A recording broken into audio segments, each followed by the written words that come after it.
Yo, yo, yo, what's going on out there, Fight World? This your boy Money back with another one, fam, and we talking boxing. And today, we're going to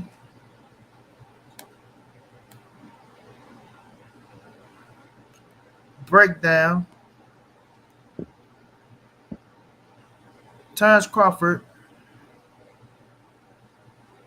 interview with K. Abado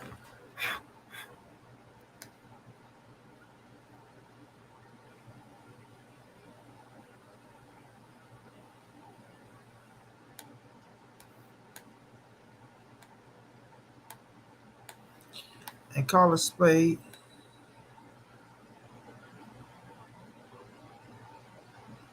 a spade.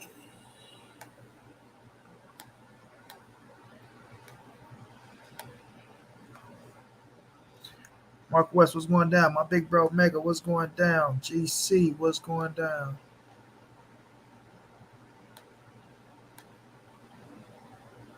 Low Tolliver, what's going down?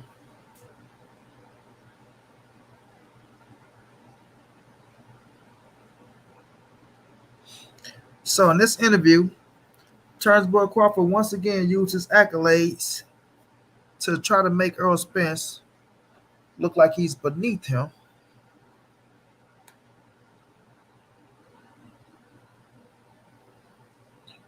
What happened to his nephew?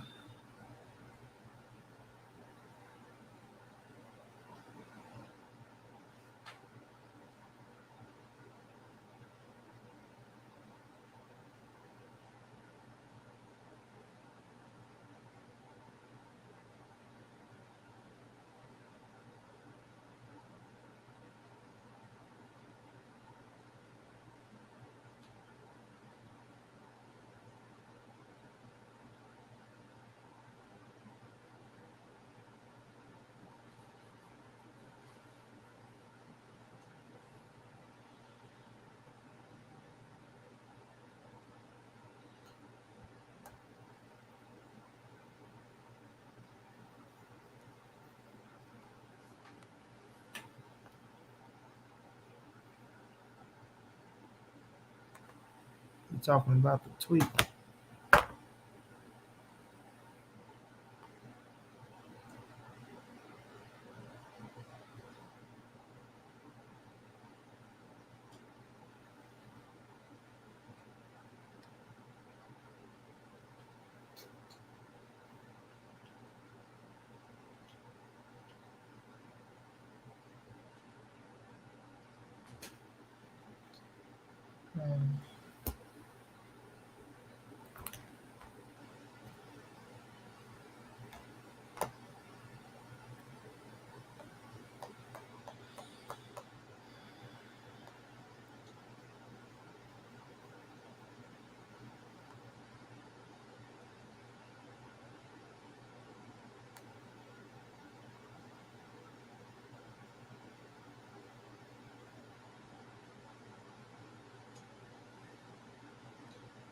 Justin James, what's going down?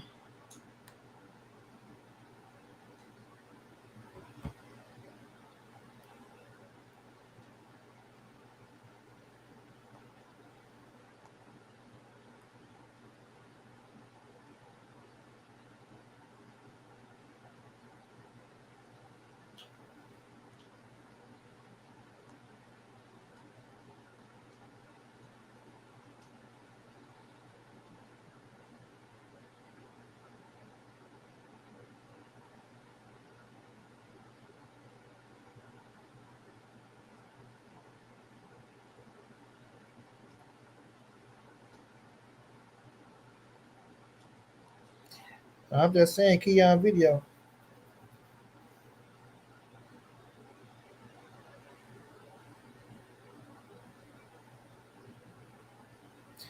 About to listen to my brother Keon video real fast. I'm just not saying this, so I don't know if this new or what, but hit the like button.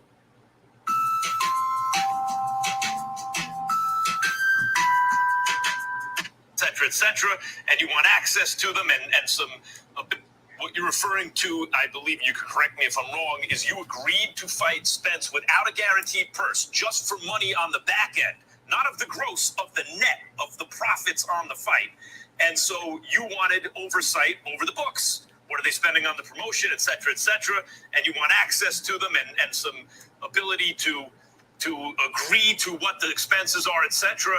And Al Heyman, Spence's advisor, but the guy who seems to be running the show over there wasn't going to have it, and so eventually you say we can't go forward. Is that an accurate description of what happened? For sure. You know, that's exactly what happened.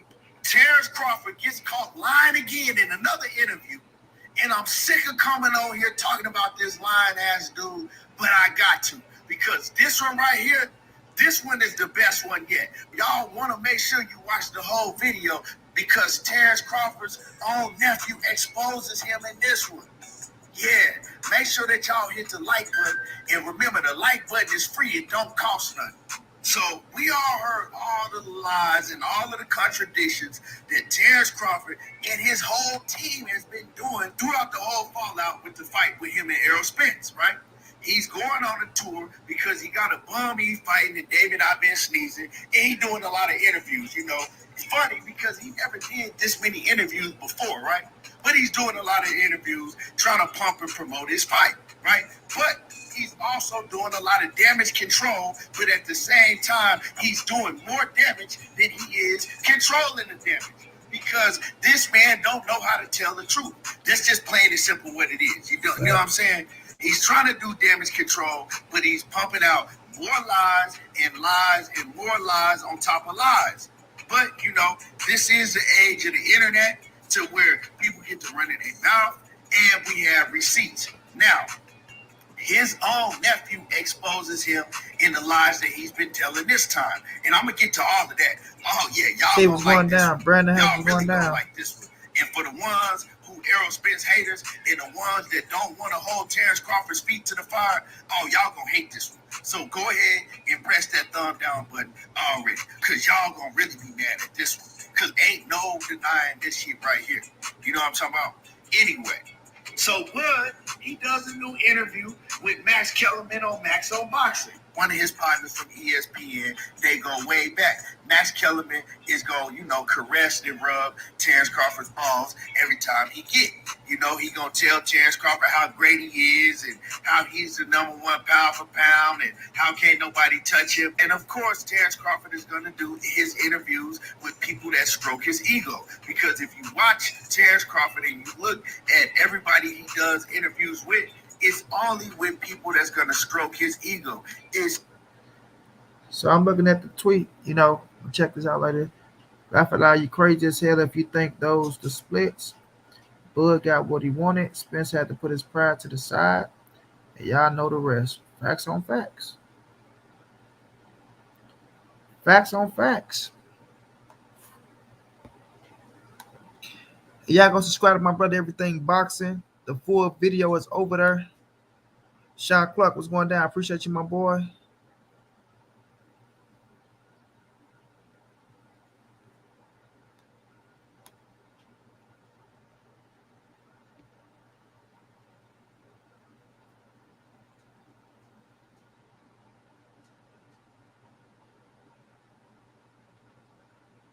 Eric Johnson, what's going down?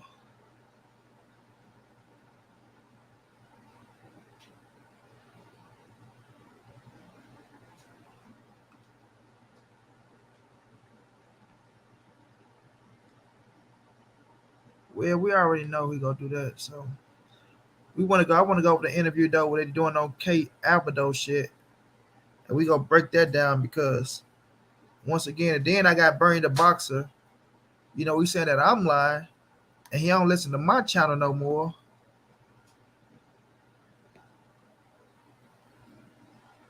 Eric Chessier, what's going down? The OG Bruce Gas Boxing, what's going down? Kareem Boxing News, what's going on? Maximilian, what's going down? The beautiful Gayla, what's going down? Love, how you doing, Queen? Cassandra coming here as well. What's going down, Cassandra Queen? How you doing, love? You know, Just had to go through burning the box of shit and just caught him in a few lies as I always do. Shit. As usual, right?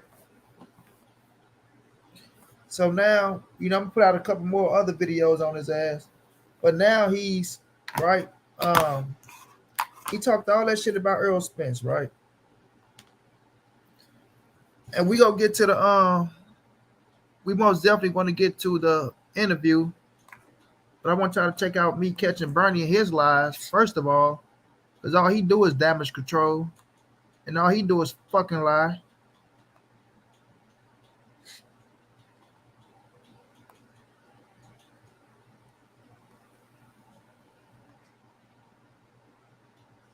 We got 10 minutes. Y'all smash that like button as y'all come in.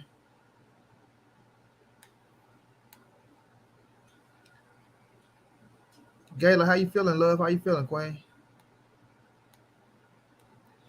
Smash the like button if y'all could. Show love. Donate to the Cash App, the PayPal. Help your boy reach the donation goal. Everything you donate going to a great cause.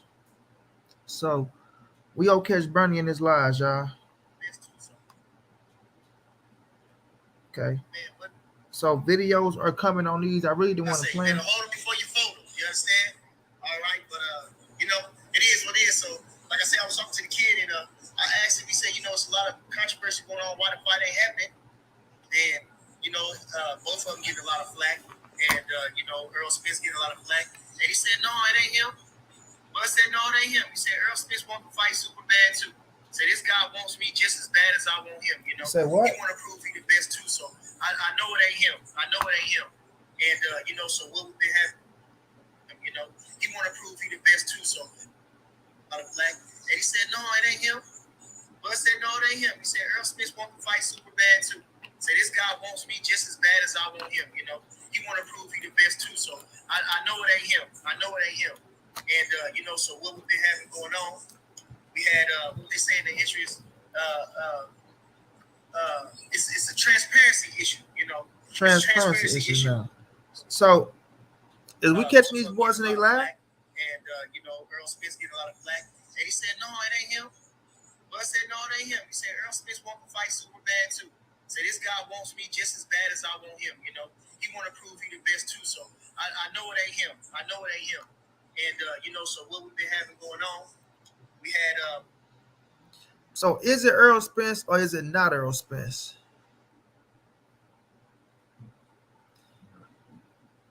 These dudes be walking contradictions, bro.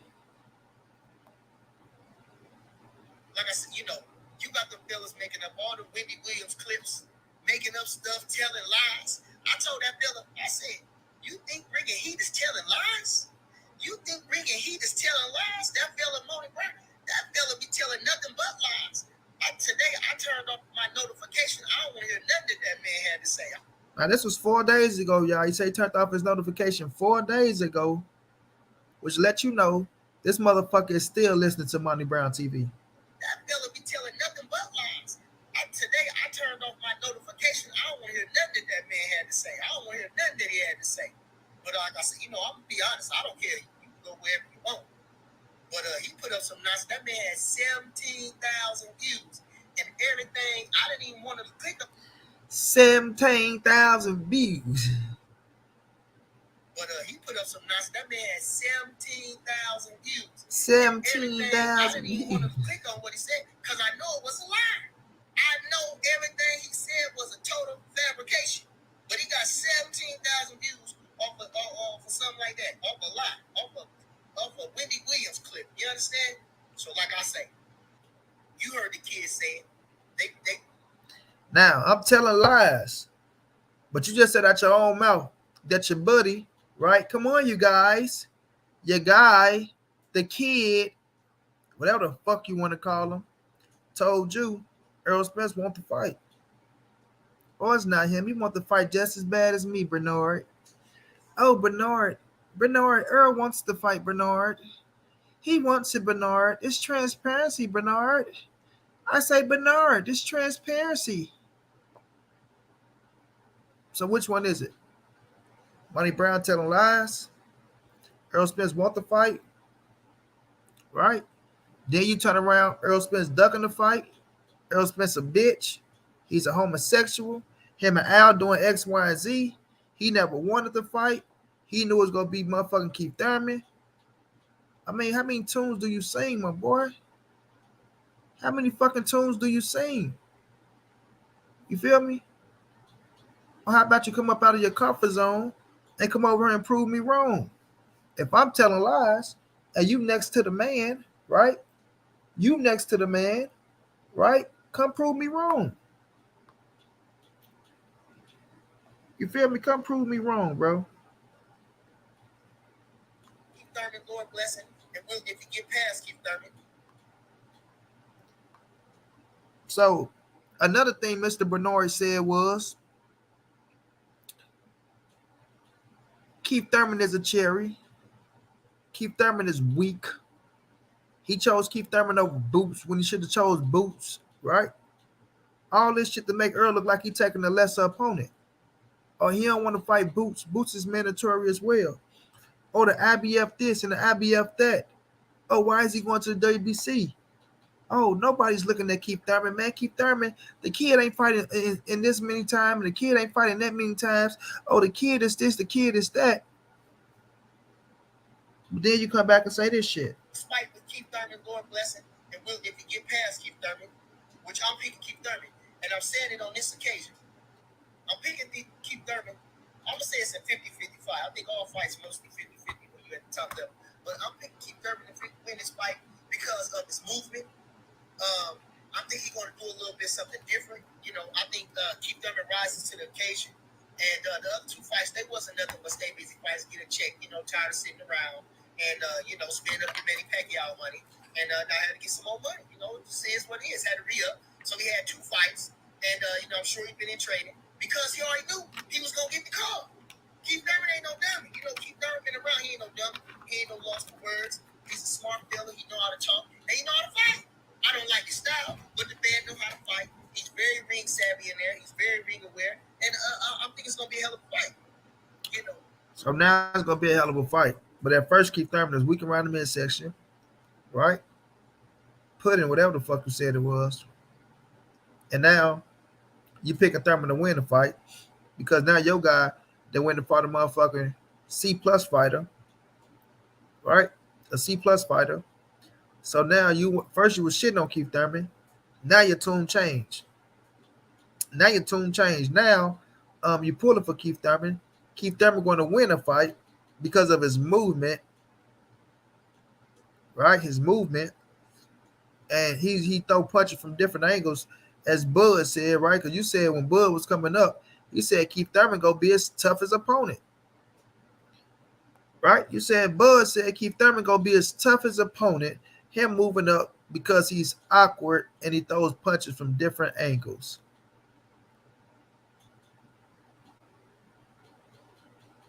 But Bud had an opportunity to fight Keith Thurman, and he didn't push his promoter to, you know, to put the bridgie down or to try to make that fight happen. Come on, man. Bernard. Guy like Al Heyman. And, you know, they was trying to do some devious shit. You know, they was upset that we was 2 steps ahead of them, you know.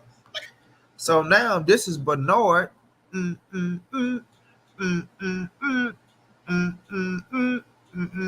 This is Bernard snitching, right? Here go Bernard snitching, letting us know that they been had that fight in their back pocket because Bernard, all he do is run his fucking mouth. And if you let a motherfucker talk too much, the truth will eventually come out. And that's what's going on with Bernard right now. Bernard is having too much leverage, and you know, they let him say too much to where even his little nephew, he talked too much. That's why that came out. And now Bernard is going to come on out as well and let us know that they've been had black, whatever the fuck their name is, in a pocket. I was going to call them motherfuckers Black the Zone, Black Prime, Black Pride, whatever the fuck they is. Say this is chess, not checkers. And Bud is on top of it. Trying to do some devious shit. You know, they was upset that we was 2 steps ahead of them. You know, like I say, this is chess, not checkers. And Bud is on top of it. Like I say, so we had something in the wing, and we had to do, and we gonna get big money. 2 steps ahead of them, you know. Like I say, this is chess, not checkers. So, and Bud is on top of it. Like I say, so we had something in the wing, and we had to do What? on top of it. Like I say, so we had something in the wing, and we had to do. We had to do what now? You send a sharp sound motherfucker. We had to do what we had to do. Do what we had to do. We do what we had to do. You do what you got to do. I told you, Skip. We do what we got to do, Skip. Had something in the wing, and we had to do, and we gonna get the wing, and we had to do. Snitching like a motherfucker now, ain't he? Top of it. Like I say, so we had something in the wing, and we had to do. It's chestnut checkers. You know, they was upset that we was 2 steps ahead of them, you know. Like I say, this is chestnut checkers, and Bud is on top of it. Like I say, so we had something in the wing, and we had to do. And we gonna get big money. And we'll get big And money. we gonna get big money. Big money. So Okay. we're gonna do a startup. We're gonna be a trendsetter. We're gonna get this BOK. We're gonna be the new startup. We're gonna be a trendsetter. I think I tried that shit before with ESPN Plus. Okay. So we're gonna do a startup. We're gonna be a trendsetter. We're gonna get this BOK thing going, and you know, look for us there. So shout out to BOK, you know, for knowing how to treat a fighter. But as I was saying, you know, I never don't think that they had to fight for real.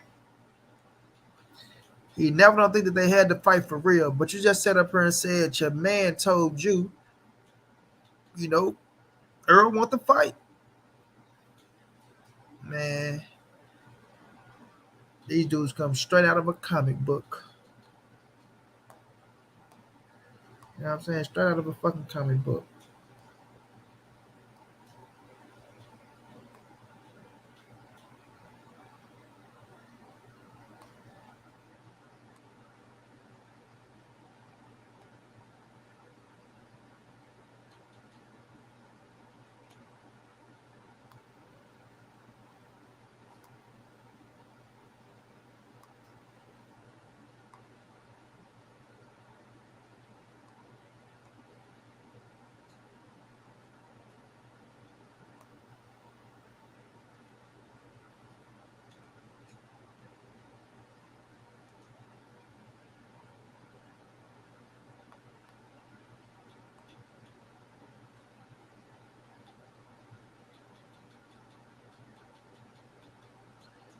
You know, boxing, what's going down?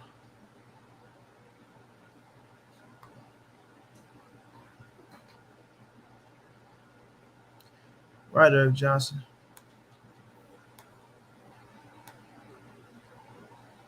Spence team agreed to Bud cries for transparency, and they still crying.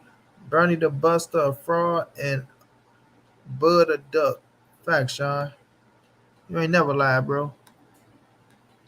You ain't never lied. So now, y'all, if y'all want to stick around, but we about to go through this. I want to go through. I want to go through this whole interview because, you know, they said it's very interesting, right? So now, when he was out there, he was talking to Ak and Barack. They couldn't really ask him no questions, right? Sports matchup with Dwayne Freeman. What's going down? But you know, you stick a pretty woman in his face like Cat Alberto, and that boy lighting up like a Christmas tree, now ain't he? The boy lighting up like a Christmas tree. You put a woman in his face. How you know that? Which I don't blame him, right? I don't mind a beautiful woman interviewing me neither. But you just see the difference between his tone when he talking to Ak and Barack or he talking to somebody else. He didn't want to answer shit for real. You put Kate Alberto on his goddamn face, and that motherfucker ready to spill all the beans. How much time do you got, Cat? You see? I'm going to start from the beginning looking ass.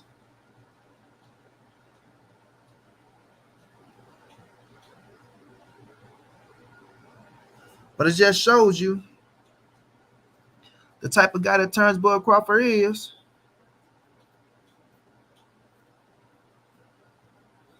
She pretty, too light-skinned for me, though. Well, you know, it ain't about being light-skinned. I'm just saying how he react to it. You understand? How he reacting. Right? That motherfucker did a 38-minute video with Kate. But how long was the video with Ak and Barack?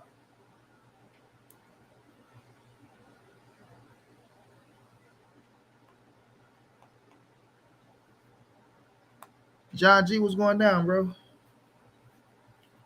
Texas Bubba, what's going on?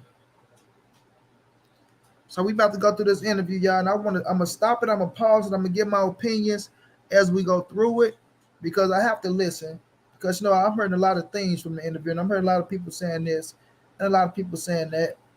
And I just wanna hear him, dig his grave deeper and deeper. Y'all know I like to do videos on certain things like that.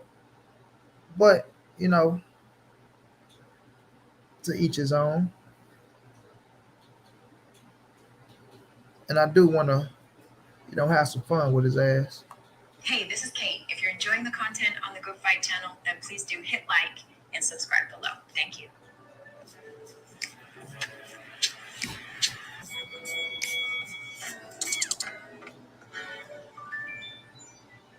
Terence, Crawford, good to see you. I appreciate the time. Thank you. Talk to me. Let's start with your upcoming fight, right? David Avanesian, which is December 10th. You're fighting back home in Omaha. It feels like it's been like 4 years since you fought at home, right? How was it for you having that period of time where you didn't get to fight at home? It wasn't nothing different. It was, something that I'm fairly used to, being that, I fought away from home my whole career. So something that I was used to. It's got to feel good going home to fight in front of a hometown crowd, right? The tickets went on sale on Monday. I think half the arena already sold out on that Monday that they went on sale. What is it that the people of Omaha love about you? Well, like I always told people, I fight for them. I put my city on my back, and when I go in the ring, Omaha is always on my trunks, and I always rep Omaha everywhere I go. Ever since I was a young kid, and for me to support my city and my state the way I do, it's only right that they support me like I support them.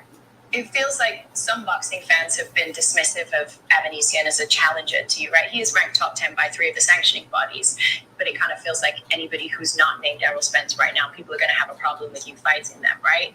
Do you feel the responsibility to please the fans? Is that something that you care about? Or, is it something that moves you when fans express disappointment with a move that you've made, or not really? Well, at some point in my life, I used to always care so much what the fans think and, what they say. But as I got older, I just realized that you can't please them all. No matter what you do, no matter who you be, no matter how many fights you win, and no matter how many divisions you conquer, there's going to be, fans that don't like you for, their own personal reasons, or they still not going to like, how you did it or who you fought. Can you plug my computer charger? You can't please them all. So that's how I... Come plug this computer charger. Do you feel like you get that more than other fighters?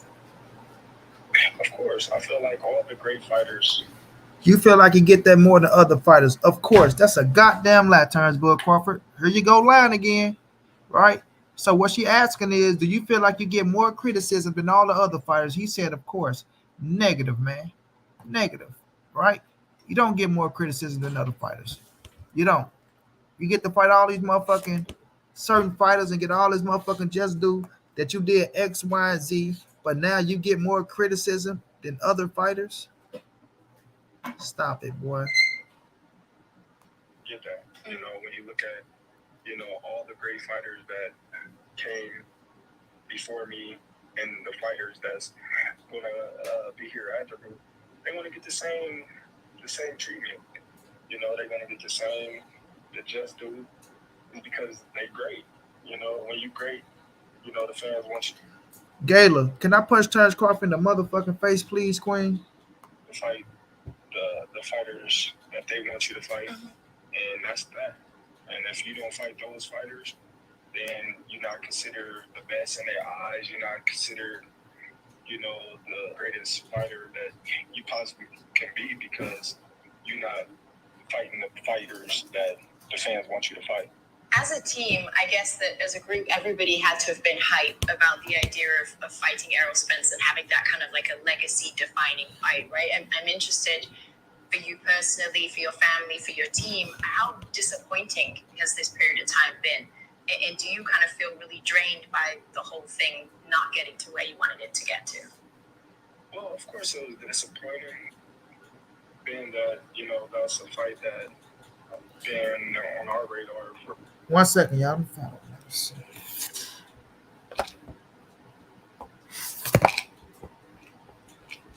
Why, motherfucker?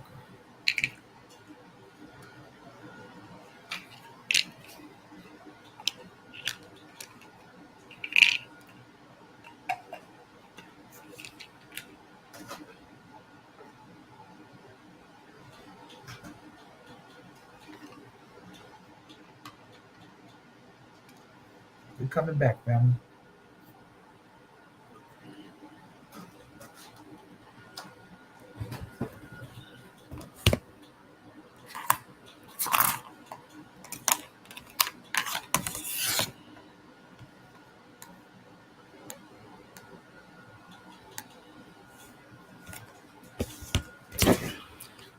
Hold on, y'all. My house so fucking hot right now. It's so cold outside.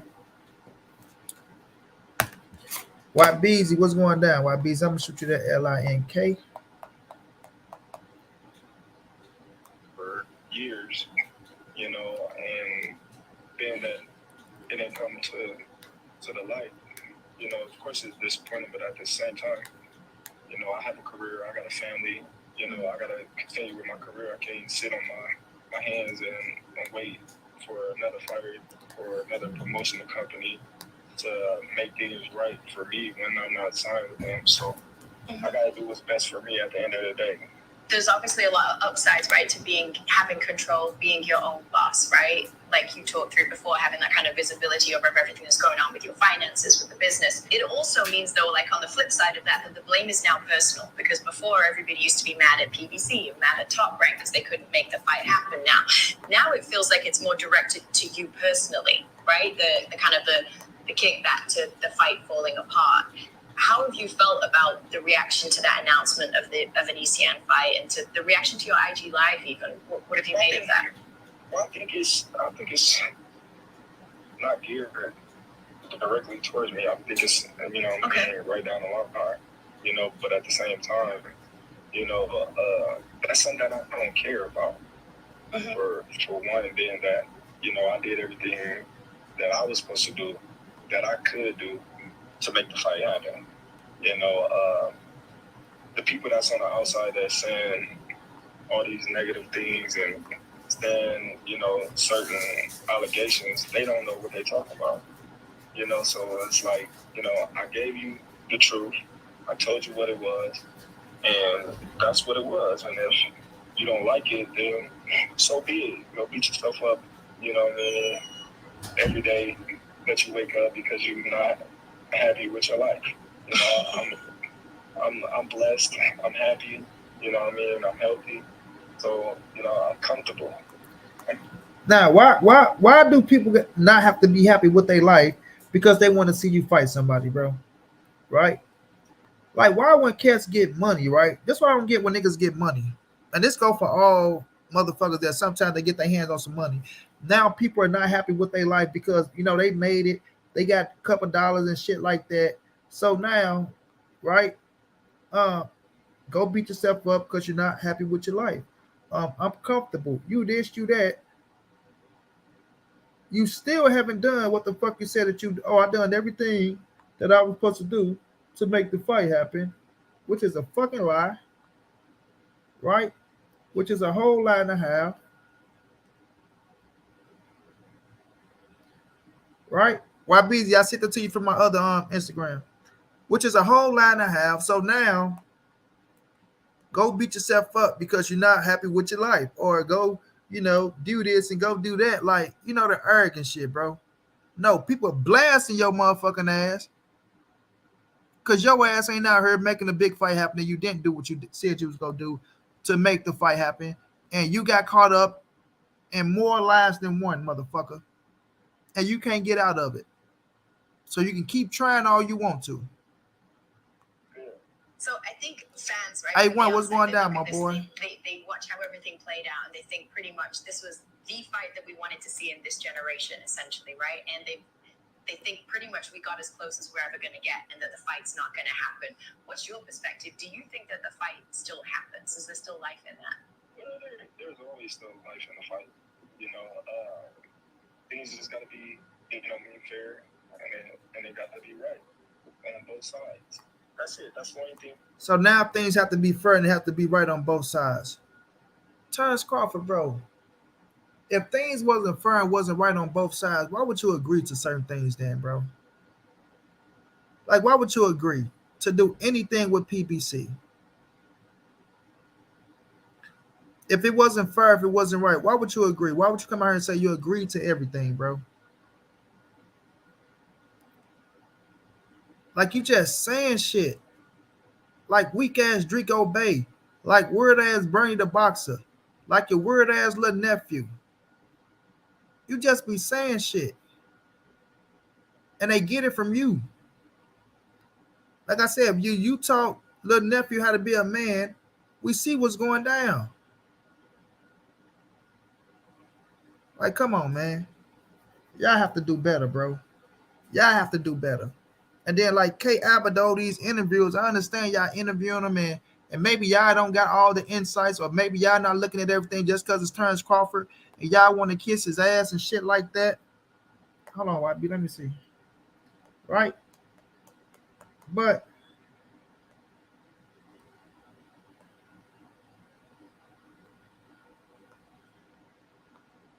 now that y'all got him up there, y'all don't really want to challenge him, man. Y'all don't be challenging these dudes.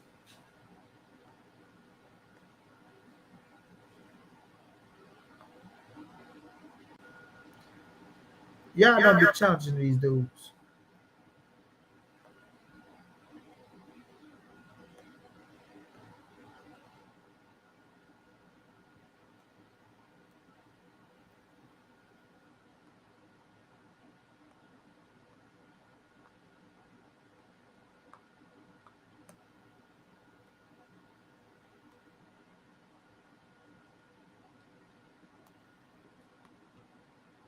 That I ever asked for.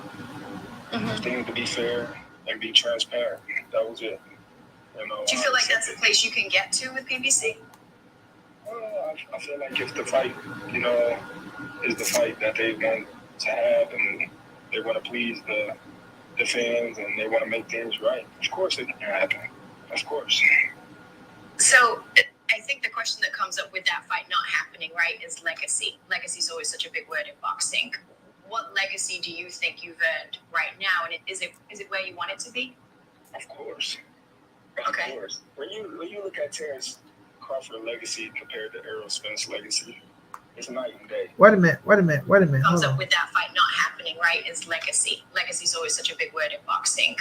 What legacy do you think you've earned right now, and is it where you want it to be? Okay, so now, listen to me, y'all. Listen to me. The jealousy of this motherfucker Terence Crawford, bro. The jealousy and the motherfucking envy. Y'all tell me when this woman said anything about his legacy compared to Errol Spence. Come on, man. Pay attention. Catch on, everybody. Catch on, bro. Catch on. Clap on, clap off around this motherfucker. I had to rewind it to say, hold on, did she say anything about Errol Spence and his legacy compared to one another? Listen to him. Like, and we gonna go back just so I can be fair, right? So if she said anything about Errol Spence's legacy compared to his legacy. Now check it out. And be transparent. That was it. Okay, so that's transparent. That's what he wants from PBC. He wants them to be transparent, things of that nature. Do you feel like that's a place you can get to with PBC? I feel like if the fight, is the fight that they want to have, and they want to please the fans, and they want to make things right, of course it can happen. Of course. So I think the question that comes up with that fight not happening, right, is legacy. Legacy is always such a big word in boxing. What legacy do you think you've earned right now, and is it where you want it to be?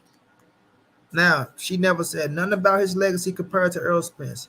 Your legacy, yours, Terence Boy Crawford. The same motherfucking question that you got asked about with Andre Ward, and you said you need that big fight to put a stop on your fucking career, boy. You feel me? But now, of course. Of course. When you look at Terence Crawford legacy compared to Errol Spence legacy, it's night and day. And I don't mean to throw shade on the brother. You don't mean to throw shade on the brother, but yet you throw shade on the brother. What type of shit? Hold on, YB. Let me try again, bro. I don't know why you're not getting it, bro. You know, if you don't want to come up here and kick it with Monty B, YB, all you got to do is just say that, my brother. You feel me? If you don't want to kick it with Monty B, YB, just say this and Monty B, bro. I'm not fucking with you on your channel, bro. I don't want to come up on your panel, nor do I want to talk shit with you.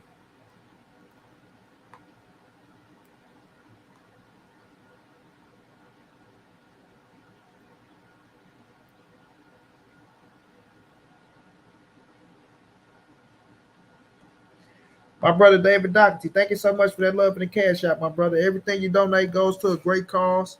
We most definitely need it. You know what I'm saying? We in the bond, Nate. You feel me? We in the bond, Nate.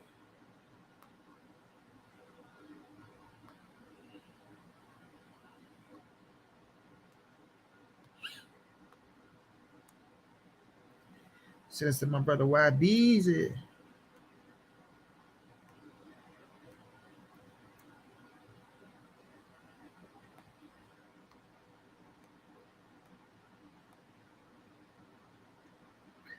Try now, YB.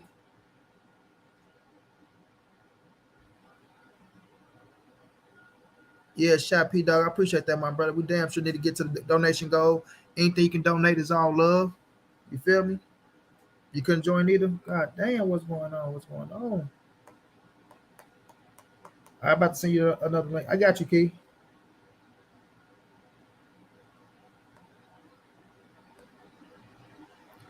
Maybe this one will work, though. Maybe the other one was just.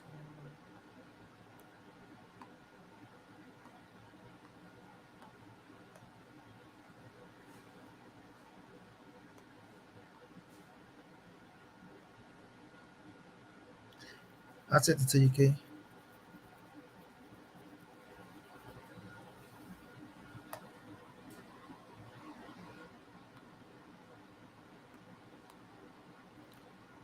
This nigga done went all the way to him, and I don't mean to throw dirt on a brother, but why throwing dirt on a brother?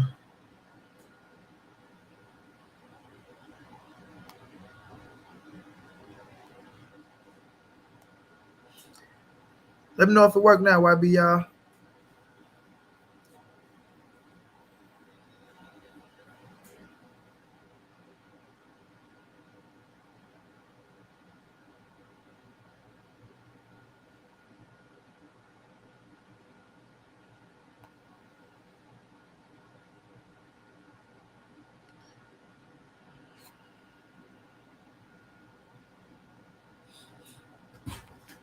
Like I said, I'm just allowing 4 people up today, just 4 people up today. That's what we gonna deal with.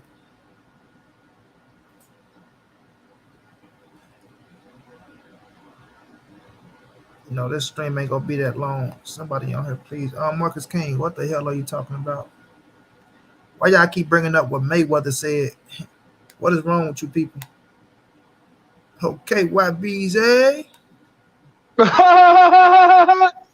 Hey, Big Monty B, are you breaking down the contradictions of Terence Bud Crawford? Man, we trying to break them down. You feel me? Is that what you're doing, champ? Because I heard a lot of them today, Monty B. You know, I heard a lot of them, big bro. You got to tell me what you deciphered so far, because I couldn't hear very much. I was trying to hop on, but yeah, man, what did you take from it so far? We 7 minutes in, so I'm wait till I get John and Keon on here, then I'll break it down. Okay, John G. What's going on? What's going on? Appreciate the love. Monty, what's good, champ? John G, what's going down, bro? How you feeling?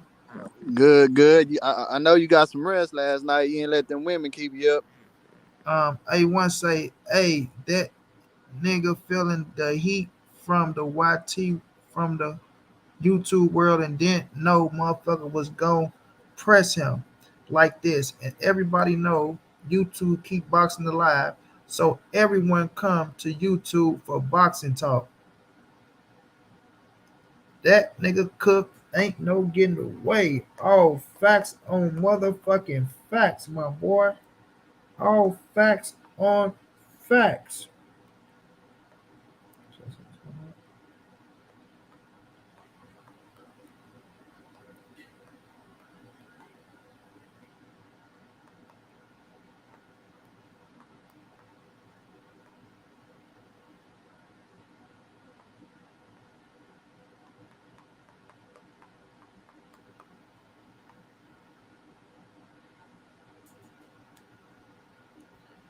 Make sure key I got it. We gonna deal with it like that. Hey, John G, how you doing, bro? Hey, Monty, how you doing, big bro? But Oh man, I can't complain. I can't complain. I can't complain at all, bro. hey, bro, you be your videos, man. I really, it's just with me, bro. When you say like John G, why did you tell me when you watched that interview that you was like, man, that 5%, I don't know about it. That's what you told me the other day. You was like, man, Yeah, that 5%, I don't know no more. yeah. It's because he don't I don't see that fire for him to have this fight. I don't see, and then he keep talking about this fight like if y'all pay attention as it is past tense, like it's not gonna happen. Like Hey, even the questions about the let me fight say in the this, future. John. Oh And my you can bad, fit. bro. No, I just say, Eli, I appreciate that love and cash app. I had got it, my brother. I appreciate that, bro. Much love, much appreciated. I think it was last night or this morning or something, but I appreciate you, my boy. But go ahead, John. Yeah, so it like he keep talking like when they ask about this fight going forward. I don't know if people be paying attention, but like he be talking as if the fight ain't gonna happen, and then like he got excuses to why like if the fight didn't happen that it'll be all right in his eyes. Like when he was talking to Max Kellerman, I don't know if you seen the interview he did a couple of days ago. Yeah, but we know, man, how you feel. But what I broke down so far was him saying that he get more flack than any other fighter, in the game. Well, he said it happened when she said, "Do you think you get more flack than any other fighter?" He said, "Most certainly." And that's what you get when you're great. The point where he said, "Oh, go beat up on yourself because you hate your life, like because the fight ain't happening now.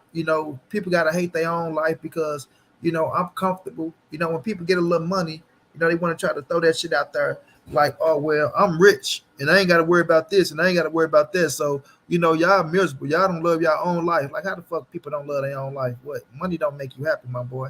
It do make you comfortable, but you have some people that's motherfucking living paycheck to paycheck, but got real love in the fucking house and they happy as fuck and they make it do what it do. You feel me? So don't keep trying to use that shit. Oh, people not happy with their life. So like all that word ass shit, bro. Like we wanted to see the fight. A lot of people wanted to see the fight, but you fucked that up because you didn't sign the contract. You keep talking about you did everything you had to do to make this fight happen, but you ain't do shit. All you did was just make assumptions and tell everybody you did what you had to do. But in all reality, the only motherfucker that did what they had to do to make the fight happen was Errol Spence. That's the only motherfucker that took no guarantee. That's the one that knew what he was getting. That's the one that went double minded and didn't have no fucking trust issues. Your ass is double minded, and your ass the one that got trust issues, right? That's why we ain't got a fucking fight. And you keep coming back to, oh, Al doing everything he had to do for Errol. That's his guy. He gonna put him in position to win. So why you talking about you got a strong team? What's all this trying to? Oh, I got a strong team. Oh, I got okay. So if you got a strong team, why the fuck are you worrying about what Errol Spence get? Your team can't be that fucking strong. You feel me? And when Earl told his ass, you do got a strong team. We got you everything you wanted. Your ass ain't have a comeback. Oh, I'm my own boss, though. You ain't shit. Errol Spence his own boss. He fighting on the cards and he putting his fighters on the card. And this ain't the first time his fighters came on the card. You know what I mean? Nigga, you just tasting freedom. You feel me? So it's crazy. Boxiana, what's going on? Beautiful Queen, how you doing, love? How you feeling? So yeah, we're gonna finish breaking down. Key, what's going down, Key? What's happening with it? What's happening with it?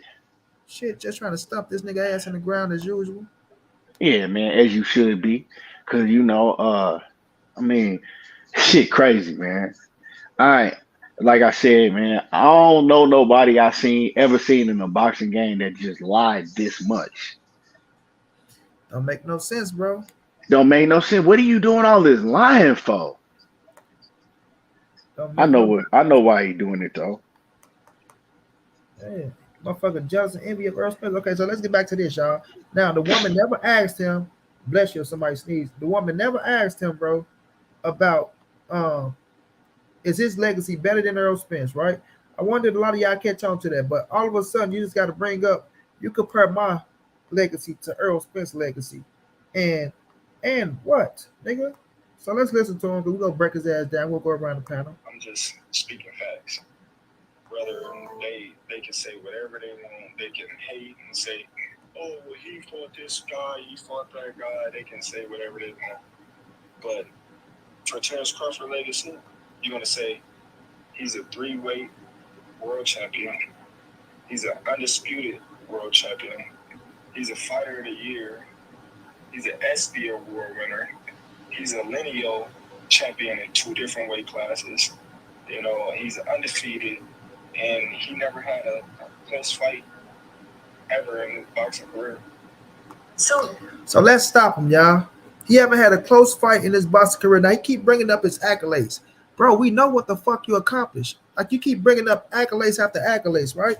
Now, of course, she asked you about the legacy, so we got to give you a pass on this one. But she asked you about your legacy, bro. Not Errol Spence. Errol Spence's legacy is still going on. He's 32. He's about to go to 54, right? He's just trying to get your ass in the ring. You understand what I'm saying? But you beating around the bush because you don't want to give him a chance at motherfucking undisputed. Because if you whoop your motherfucking ass for undisputed, that all the shit that you done, then he go to 54. All he gotta do is be unified at 54. Go to 60, be unified at 60, and now he fucked your career up because you only had one title at 35. You became undisputed at 40, and you hold on to one title at motherfucking 147, right? And then when we look at the competition you face, if you put Earl, I ain't gonna even go there, but we know Earl Spence can whoop every motherfucker that you fought on your resume. But you keep bringing up everything you accomplished, right? And it's night and day. But this kid came in, he did it in one division, right? 3 scraps. His name bigger than yours, his resume better than yours, right? His pay-per-views that he did better than yours. When motherfuckers always talking about, oh, well, Terence Crawford, he makes more money than Errol Spence. He got more up front. Yeah, but when you put that back end with Errol Spence, that shit is night and day. Errol Spence already told you we can show our motherfucking tax return papers at the end of the year and see who make more money. You feel me? So when he keep bringing up his legacy and everything he did, you comparing it to Errol Spence, bro. Errol Spence's career is still going. His career ain't over with, right? So we have to wait to see what his legacy is when his career is over with. You had an opportunity to fight that man and put a motherfucking stamp on your legacy. You could have stamped your shit if you would have beat Errol Spence. That's all you need. If you put Errol Spence on your resume, that stamps it. It puts you right where you need to be, bro. But you was afraid to take that fight. You running your ass around here, keep doing these interviews with motherfuckers over in the UK and with the zone, people that ain't gonna buy that shit. And you feel comfortable because they ain't gonna challenge your ass on these questions. So it's gonna come back and bite him in the ass though. But what y'all got on this situation with him saying that, talking about his legacy, bro, and he bringing Earl Spence name in it when the woman didn't even ask him about the Earl Spence legacy compared to his shit. My legacy is night and day between me and Errol Spence. It's night and day, bro. I just feel like it's some hater shit, bro. I really do. I feel like when you bring up somebody's name that ain't even being brought up yet, just to tear their legacy down, and then you got some of the same wins as him. It just looks funny to me, bro. But yeah, what's up, Key? What's up, Key? I didn't get to speak to you, but yeah, bro, that's my take on it, Monty B. What's good with it, young B? I can't wait to get further into the interview, but yeah, that's my take so far. We can say that the competition is night and day, and it ain't favoring Bud. Mm-hmm. That's what you got on it, John G. What you got, Key?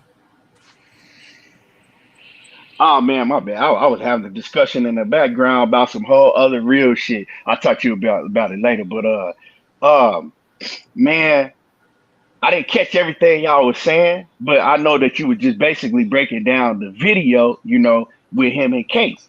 Well, right now, I don't know if you caught it. No, we at the point where I was just catching y'all of what y'all was getting on him right now. She asked him about what about his legacy, right? She never said what about your legacy compared to Earl Spence's legacy, but he started comparing his legacy to Errol Spence's legacy and saying that it's night and day. You feel what I'm saying? So Right. yeah, But the reason he does that is because he that's all hate, bro. He is hate and jealousy. It's jealousy. You know what I'm saying? Like, the dude that'll go over a female house and she interested in him. He's supposed to be going over there to see her, but then he get to talking about another nigga the whole time. You know what I'm saying? That he might think that she like. So the whole night he talking about this other nigga. You know what I'm saying? That's Terence Crawford, bro. He can't have a conversation without talking about Errol Spence because he has so much jealousy in his heart when it comes to Errol Spence because he in the same division as Errol Spence, and he knows that Errol Spence has done way more than he's done and way more than he will ever do. He knows that he ain't really fought nobody, bro. He can keep talking about what he did at 135, what he did at 140, and what he's done at 147, right? 99% of them motherfuckers is I mean, I don't want to call them all Rudy Poops, but they ain't shit. You know what I'm saying? And no disrespect, but I'm saying when you comparing them to A-level fighters, they're not that. And so he feels some type of way, and he's seeing that Errol Spence been, you know what I'm saying, running them down. And so when you get Kate, ask him about his legacy and what he's done, he can't help but to bring up Errol Spence. Bro, I asked you about you. I didn't ask you nothing about Errol Spence.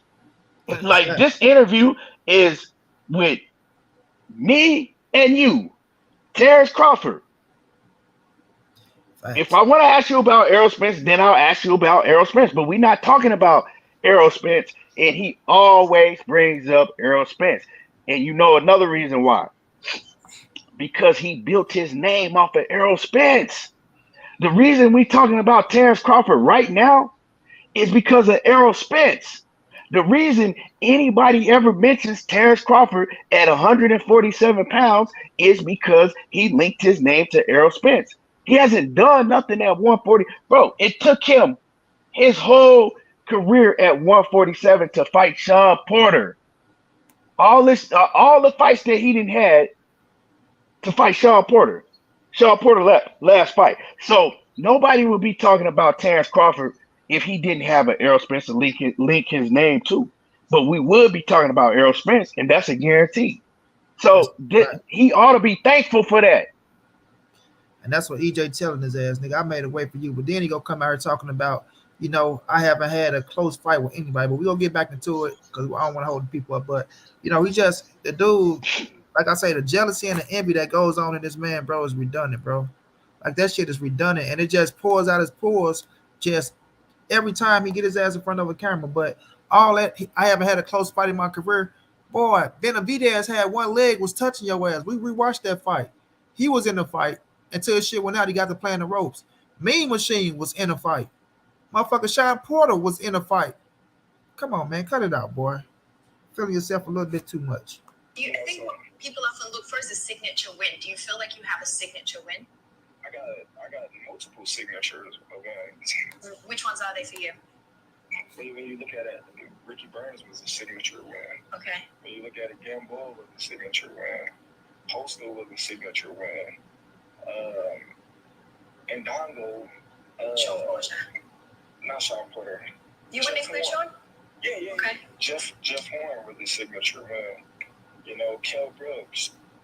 Okay, that's a lot of signature wins. Yeah, they all signature wins. Okay. Because when you look at it, them all champions. And some of them is champions in multiple divisions. So when you look at what they did in the sport of boxing, then you look at it like, man, look at all the things that they accomplished in the sport of boxing, and then how I beat them. That's a signature win in my eyes. Okay, so I didn't want to make this into a comparison. So those are signature wins in his eyes, YB. But when it comes to Errol Spence beating a motherfucker like Mikey Garcia, 4-division world champion, right? He say Mikey was put in that position for Errol Spence to shine. Oh, they built Mikey up to make Errol Spence look good, to make him bigger than what he is. When Mikey wasn't even under fucking PBC. Mikey was dealing with fucking Richard Schaefer on a Ring Star promotion. They had an agreement, right? They had a 50-50 partner agreement. Mikey went and whooped AB ass, whooped motherfucking Robert Easton ass, whooped Salakian ass, whooped Sergey Lipin's ass, right? And those are all champions, huh? But then when Errol Spence tagged his ass, oh, they put him in position. Errol Spence beat Kell Brook over in his hometown, a world champion. Errol Spence beat Sean Porter. That was the best Sean Porter of his motherfucking career, a world champion. Errol Spence beat motherfucking Dennis Ugas, a world champion. Danny Garcia, a 2-division world champion. But you want to say you got all these signature wins, and this is your reason why they're signature wins, but Errol Spence beat bigger names and all world champions, but you just night and day with him? Come on, man, make it make sense. What you got on that, YB? I just feel like big bro. I feel, I mean, when you diss, like I said, bro, he dissed the wins that he got, and Errol Spence beat him when they was champions. Mm-hmm. So you gonna knock? So this how much you despise the other man that you had to bring up, to the point where you would criticize your own wins just to take away his wins. And Mikey Garcia was on the pound for pound list, and it was a lot of people, not just boxing fans, but some of those so-called legends like Sugar Ray Leonard. You know that which I remember Errol Spence being kind of disappointed that Sugar Ray Leonard would pick Mikey to beat him. It was a lot of guys, just not off the top of my head, I can't name them, Monty, but people don't give Mikey enough credit, bro. He was undefeated, pound for pound fighter, and it's the same to me. Gamboa, if you want to criticize that, you could. Gamboa was coming off a 12-13 month layoff when he fought Bud Crawford, and he had came up from 26. He wasn't a naturally 130. He wasn't a natural 135 pounder.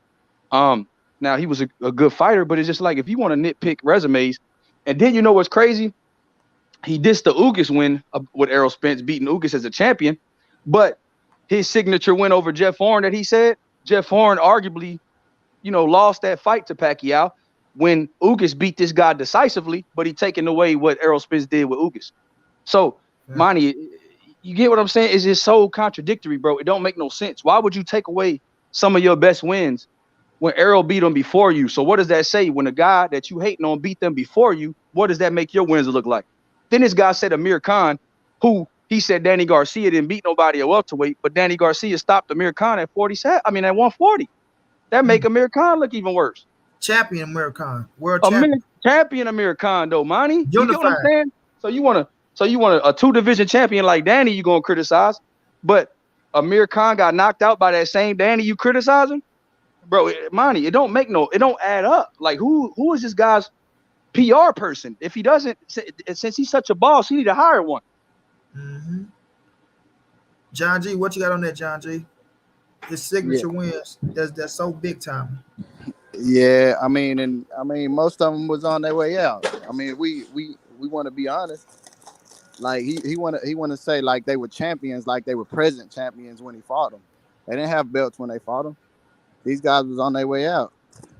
And it, like I say, it's all a way to deflect what Errol Spence has done and who he has fought to try to big up his career. And he fell. What you got on him, Key? My bad, man. Run that back. His signature wins. He Yeah. I heard that. Bro, I cooked on this earlier today. You know what I'm saying? Come on, man. I broke all of that shit down. And once again, she asked you about your signature wins, right?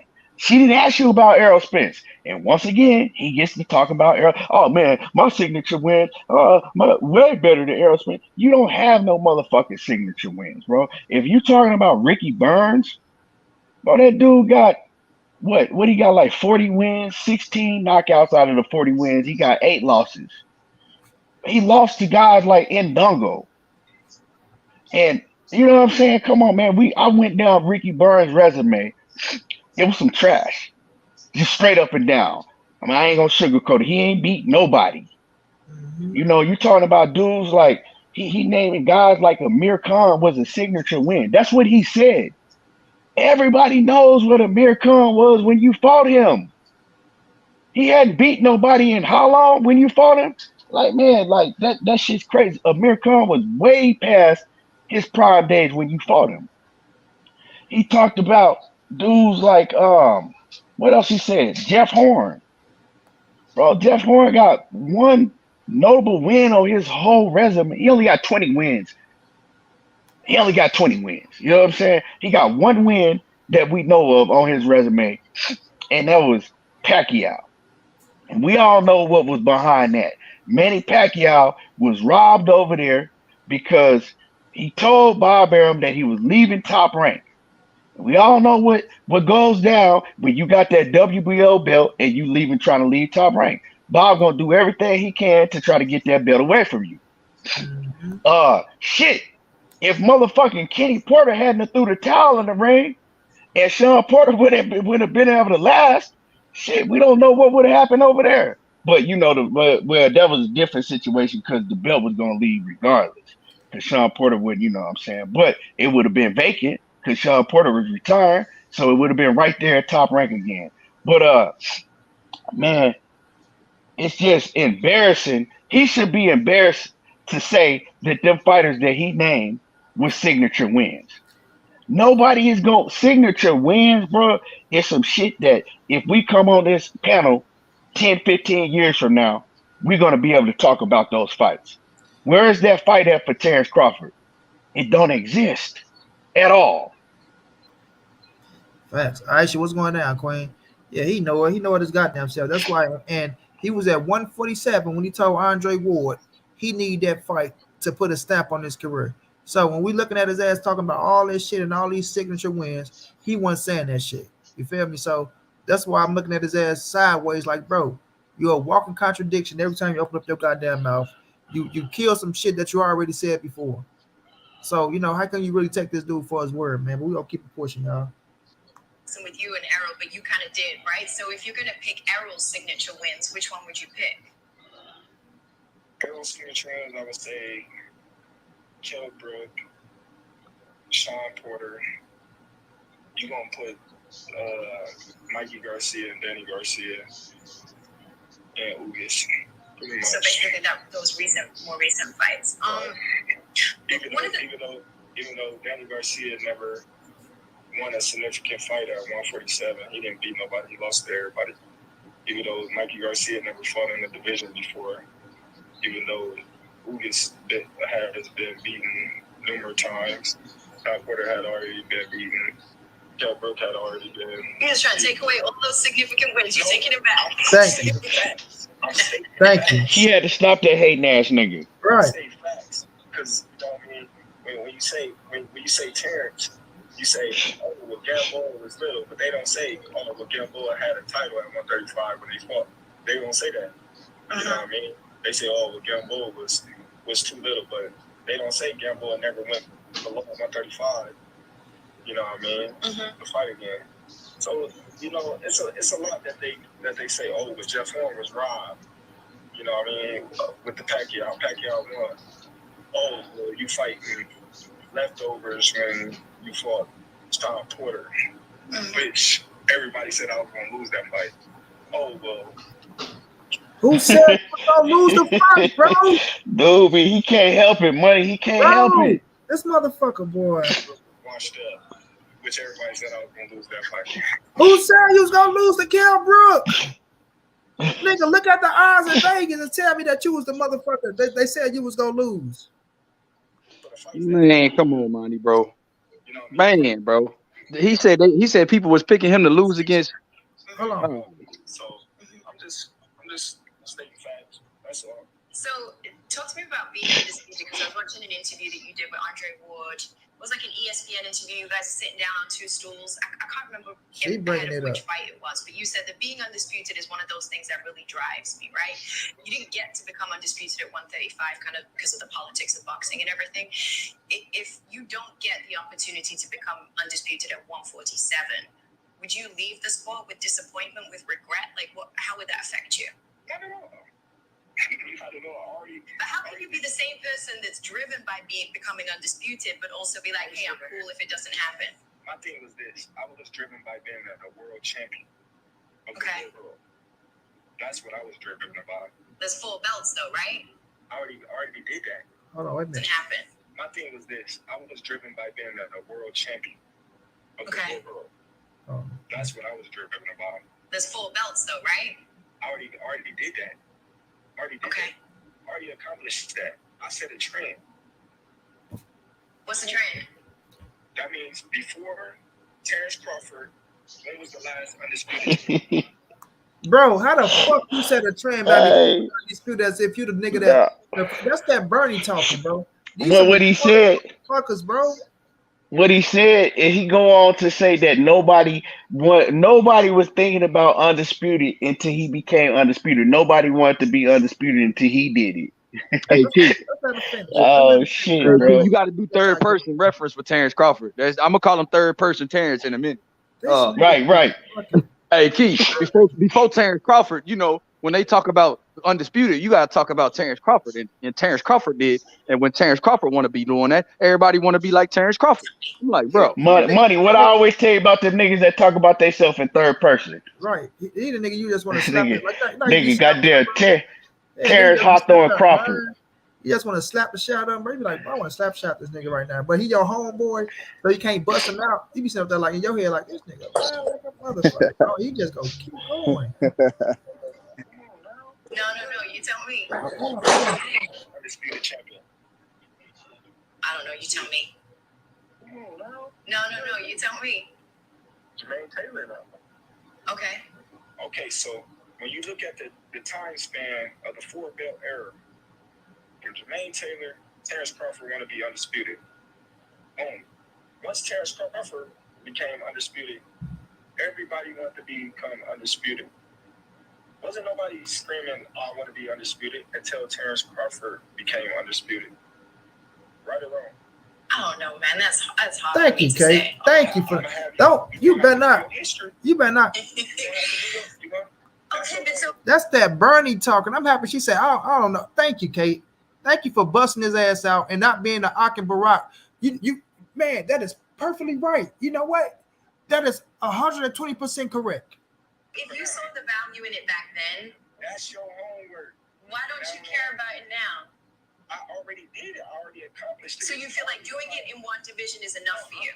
I never said that. I never said doing it in one division because it haven't been done in 2 divisions.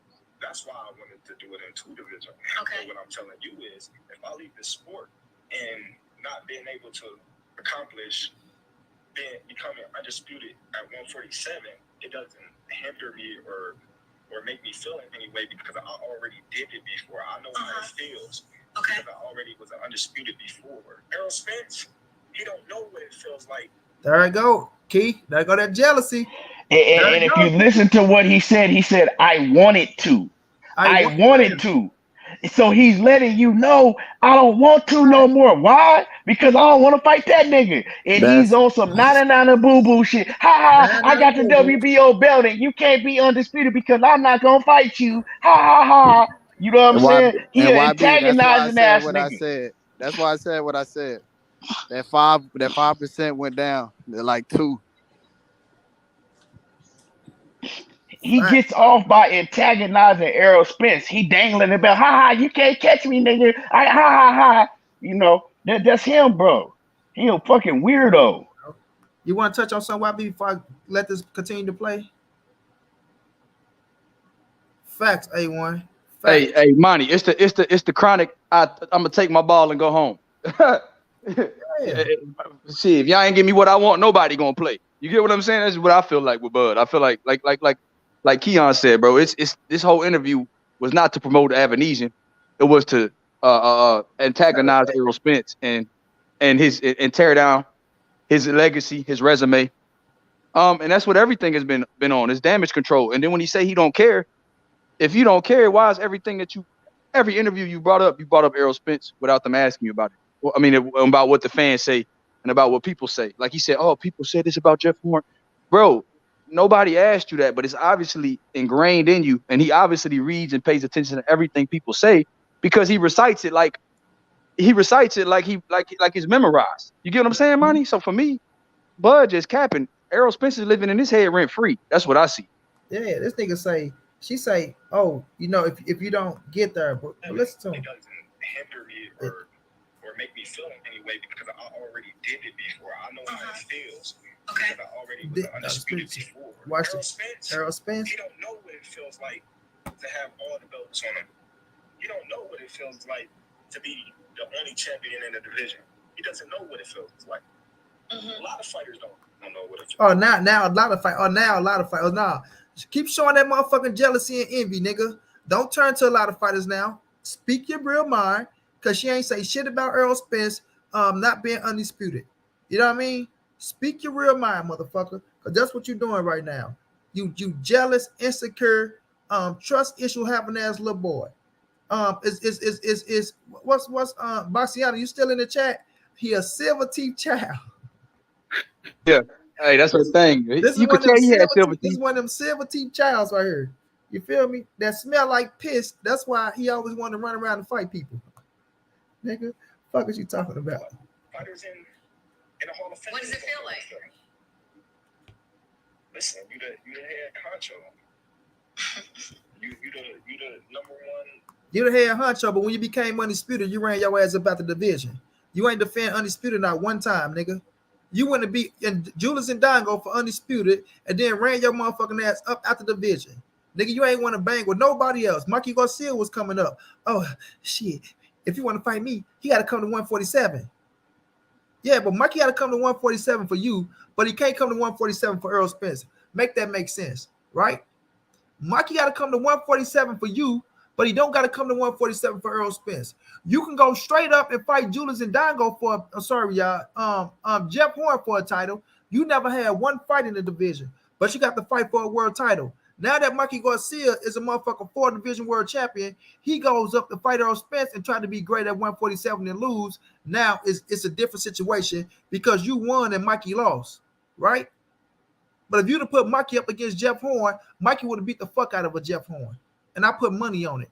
If you'd have put Mikey Garcia, that same hungry Mikey Garcia that just beat he just beat Robert Easter, but he beat Adrian Brown, he beat Sergey Lipinets, went down, beat Robert Easter, right? Came up, so he technically going up 1 division, not no fucking 2, because he was champion at 140. If you'd have put that same Mikey Garcia at 147 against motherfucking Jeff Horn, he'd have beat the fuck out of Jeff Horn and won that title, just like motherfucking Keith Thurman would have beat his ass, just like Danny Garcia would have beat his ass, just like Errol Spence would have murdered his ass, right? Like, nigga, beat and no knock to Jeff Horn. I thought he lost to Manny Pacquiao. I still got my motherfucking prediction up, right? I mean, sorry, my post fight up, right? So I thought he lost to Jeff Horn. But Jeff Horn wasn't no motherfucking killer, nigga.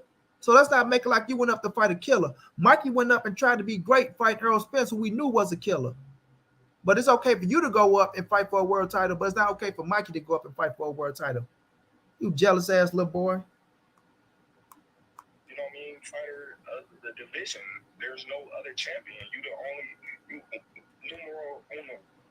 Nigga, you ain't defend that motherfucker. The full belts? Do you feel like you feel like you're the head honcho anyways? You're not the head honcho because you ain't beat me. Okay. No, you don't got the Ring Magazine champion. You don't got the WBO. Oh, I'm gonna slap fuck out of this boy. Listen, how long you been in boxing? Then I have to shoot his ass. That boy aggravates you. I mean, he aggravates listening to. Altogether. I used to do it for Sky in the UK as well, but I only did a few fights over there before I moved over there. So ask yourself, what's the number 1 belt? Well, people would say the lineal champ, right? The Ring Magazine belt. But different people feel differently, okay, right? You gotta beat the man at the title. Doesn't give it any value. He's lying. If he say he don't give the lineal belt any value, that's a lie. So you remember when Tyson Fury fought Deontay Wilder? And like the first fight, Tyson Fury was talking about being the lineal champ. Deontay Wilder was like, what the heck does that even mean? Like, it didn't even mean anything to him. I feel like there's people in boxing who don't even care about it. So check this out. Tyson Fury beat the man, right? Yes, agree. Which was Klitschko, right? Mm-hmm. Okay, so Klitschko had the lineal title. Tyson Fury beat him, right? So that made him become the lineal champion. All the other belts don't mean nothing because he beat the man. That beat the man. So he's the man right now. So when no belt else fails, he still had what? The lineal title. I'm not disputing you, by the way. I'm not arguing you. No, I'm just telling you.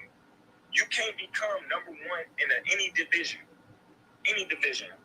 without having. Look, he'll get his woman all the time in the world. Oh yeah, Kate, pretty face. Oh yeah, let's talk to her. Let's school her. But when Akam Barack asking them tough ass questions, I'm not gonna talk about that. Then we're like, man, get your boy. Just show you. You feel me? Title. Let's go. Lineal champion. There go 1, 2, 3, 4, 5, 6, 7, on down. When you look at it, if that mug say bacon, you can't call yourself number one in the division because it's bacon. That belt.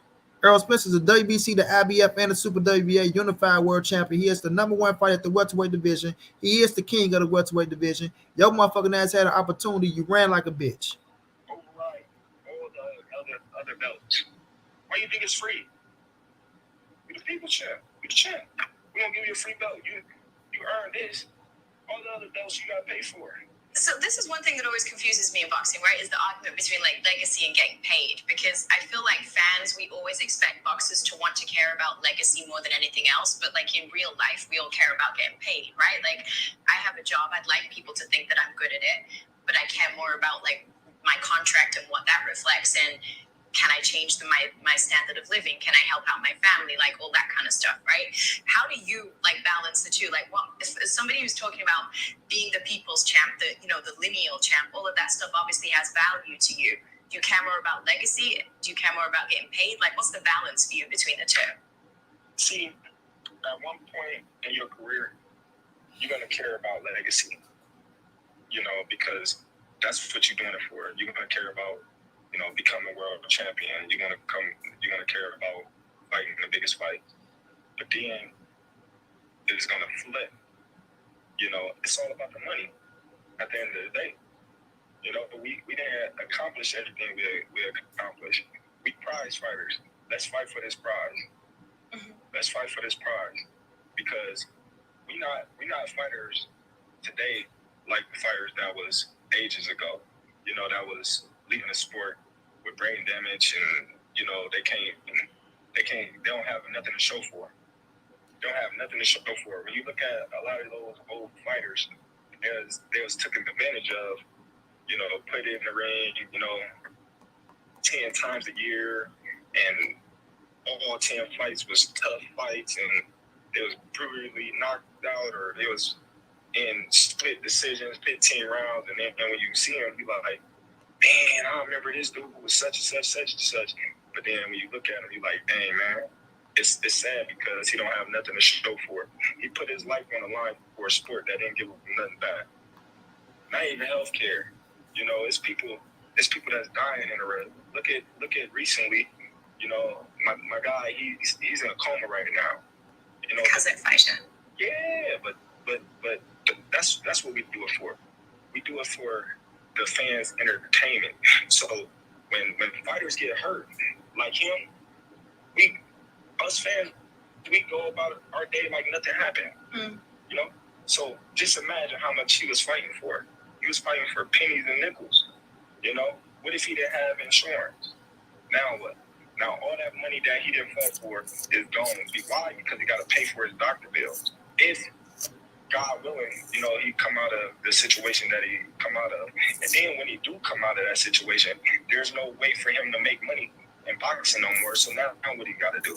He got to go slave doing other jobs that if he can work. If he can't, then now what? See, a lot of people don't look at things like that. Man, everybody look at that shit, bro. A lot of times people don't have people, around them that care about them enough to say, hey, listen, put your money up, put it in this so it can gain interest. Here, invest in this, or do this with your money, or do that. Don't buy this, don't buy that.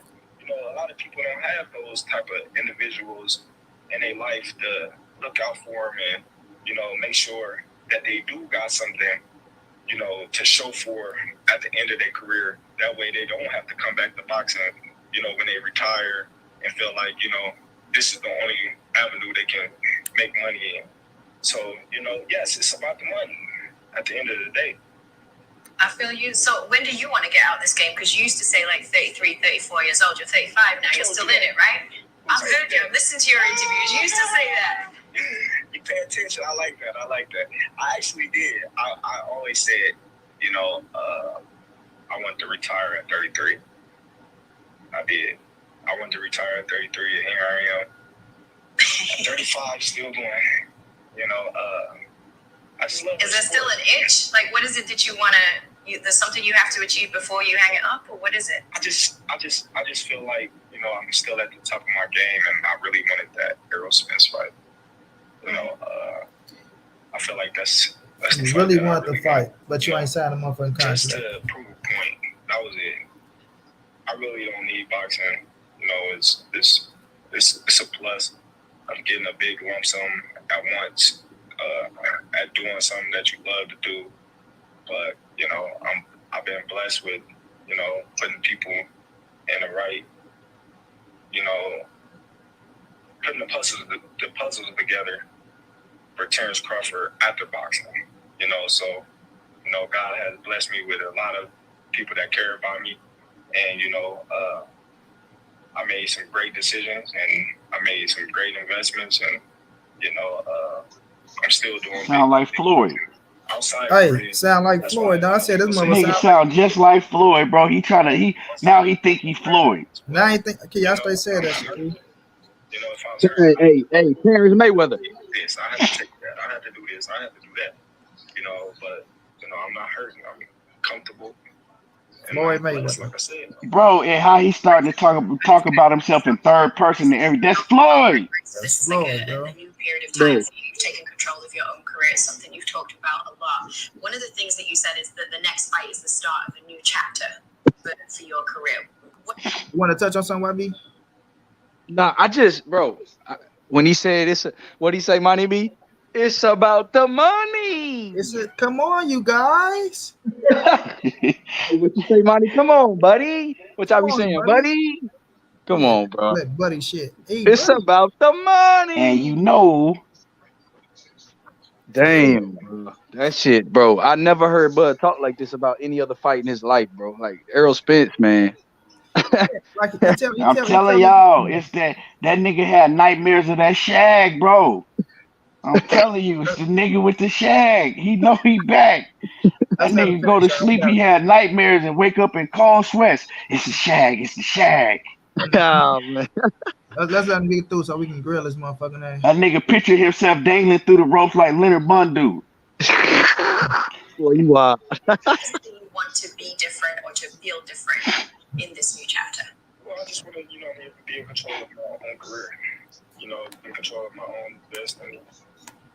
That's pretty much it. I just want to have, sit at the table and make sure that, I'm aware of everything that's going on within my career. So having taken that back, does it feel good? Oh, of course. I'm able to do things that I wasn't able to do. I'm able to see things that I wasn't able to see at top rank. I'm able to know things that I wasn't able to know at top rank. So I love it.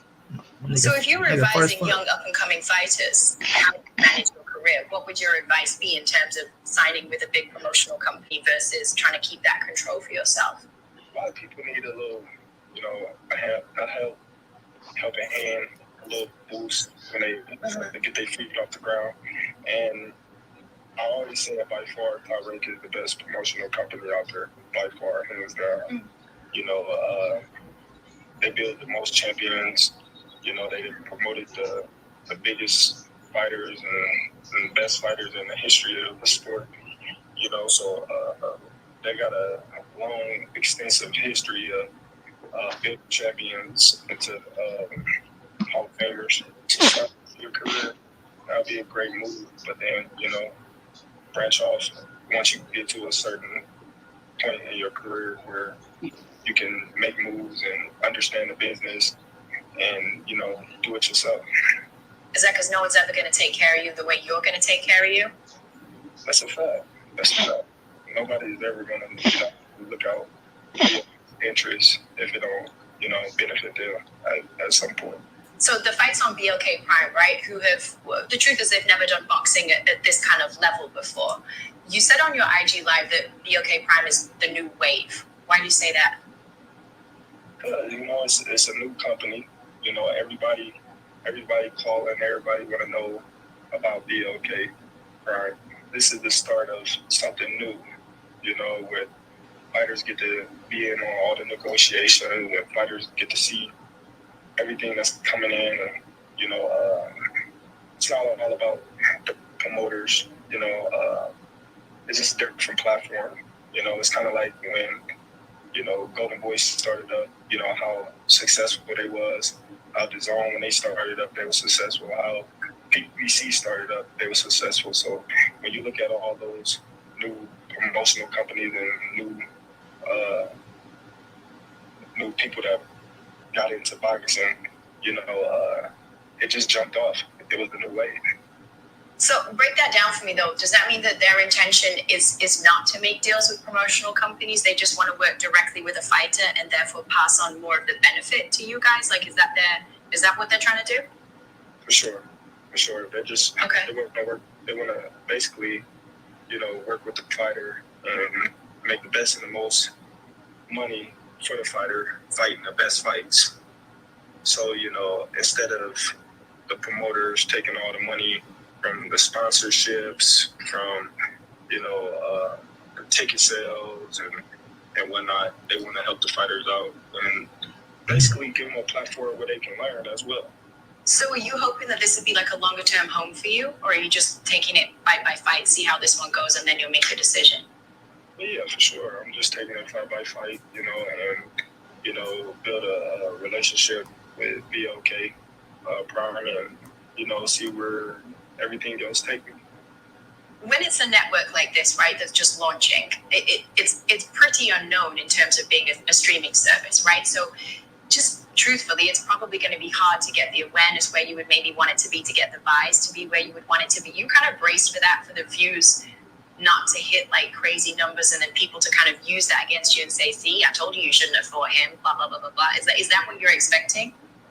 Yeah, of course. You gotta always expect that, with something new coming up. But, this is just the start of something. So when it starts, it may not be all peaches and cream, from the jump, because a lot of people don't know about BLK Prime. A lot of people don't know, about the app, so, you got to get your feet wet. And then once you get your feet wet, then, everything start coming into place. The fights that they put on the app, the type of fighters that they go out, search and get and put on. The fans want to see good fights. They want to see great fights. So as long as they putting out great fights with great fighters, then it's gonna do good numbers. Mm-hmm. So you're in training camp right now. Great fight with great fighters. Right? You ain't fighting nobody, Terence Crawford camp like? Terence Crawford camp. I think the rest of this shit is just gonna be. Camp is full of hard work. Nothing. A lot of games, a lot of competitiveness, and just all out, fun and hard work. That's pretty much what it is. What are we playing? What are the games? We playing spades. We playing. We got 8 more minutes left. We're gonna let it ride out. Playing basketball. Just anything we can be competitive on. I heard you like to fish too. Is that right? Yeah, but I'm in fishing camp. I don't know. You don't? I ain't never fished in camp. Okay. I don't really be having the time, because it's like, you working, eating, rest, working, eat, rest, working, wake up, do it again. So my day is consist of working out and resting. You get a couple of games here and there, and then you watching TV or you watching boxing, and you waiting for your next workout, or you getting ready for the next day. You enjoy camp or you hate camp? I love it. I actually do enjoy it. Okay. Because it's peaceful. Well, when you got 6 kids at home, it's definitely peaceful, right? Definitely. Yeah. They just left. They was up here. Oh, really? My three boys was up here. They had a wrestling tournament in Denver, so okay. I went down there and watched them, and they got to stay up here and stuff. That's dope. So, yeah, a little excitement for a couple of days. I mean, one of the things that people say about you and that you read about you a lot is how important it is for you to be present as a father, that you don't miss tournaments, that you don't miss birthdays, all those kind of things. How do you balance that with camp life? How do you make that work? Yeah, I always said,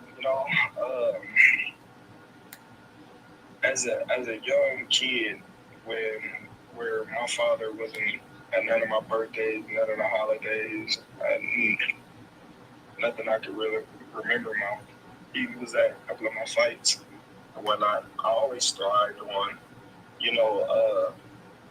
I never miss nothing of my kids, because that's what's important to them. Boxing is important, but boxing ain't gonna be there for me after I retire. So I don't care who I'm fighting. I don't care where I'm at. If my kid have a birthday, if they have something going on, a holiday or whatever, I'm making it my point to be there for them, because at the end of the day, when they grow up, get older, they gonna remember. They're gonna be like, man, my dad was there no matter what. My dad was boxing, but he ain't never missed no birthday. My dad was boxing, but he never missed a Christmas. My dad was boxing, but if I had the dance recital, he was there, so they're gonna remember that. What do they do that drives you crazy? What do they do to everything? Okay. They fight, they scream, they yell, they just do the most. They tear up the house, they put holes in the wall, they write on the walls. Oh man, they do the most. They do the most. So one of my favorite videos from this year, it was this year, right? It wasn't last year. Your daughter winning the race. So she's doing a track meet. She's like 7 years old, right? This video went viral too.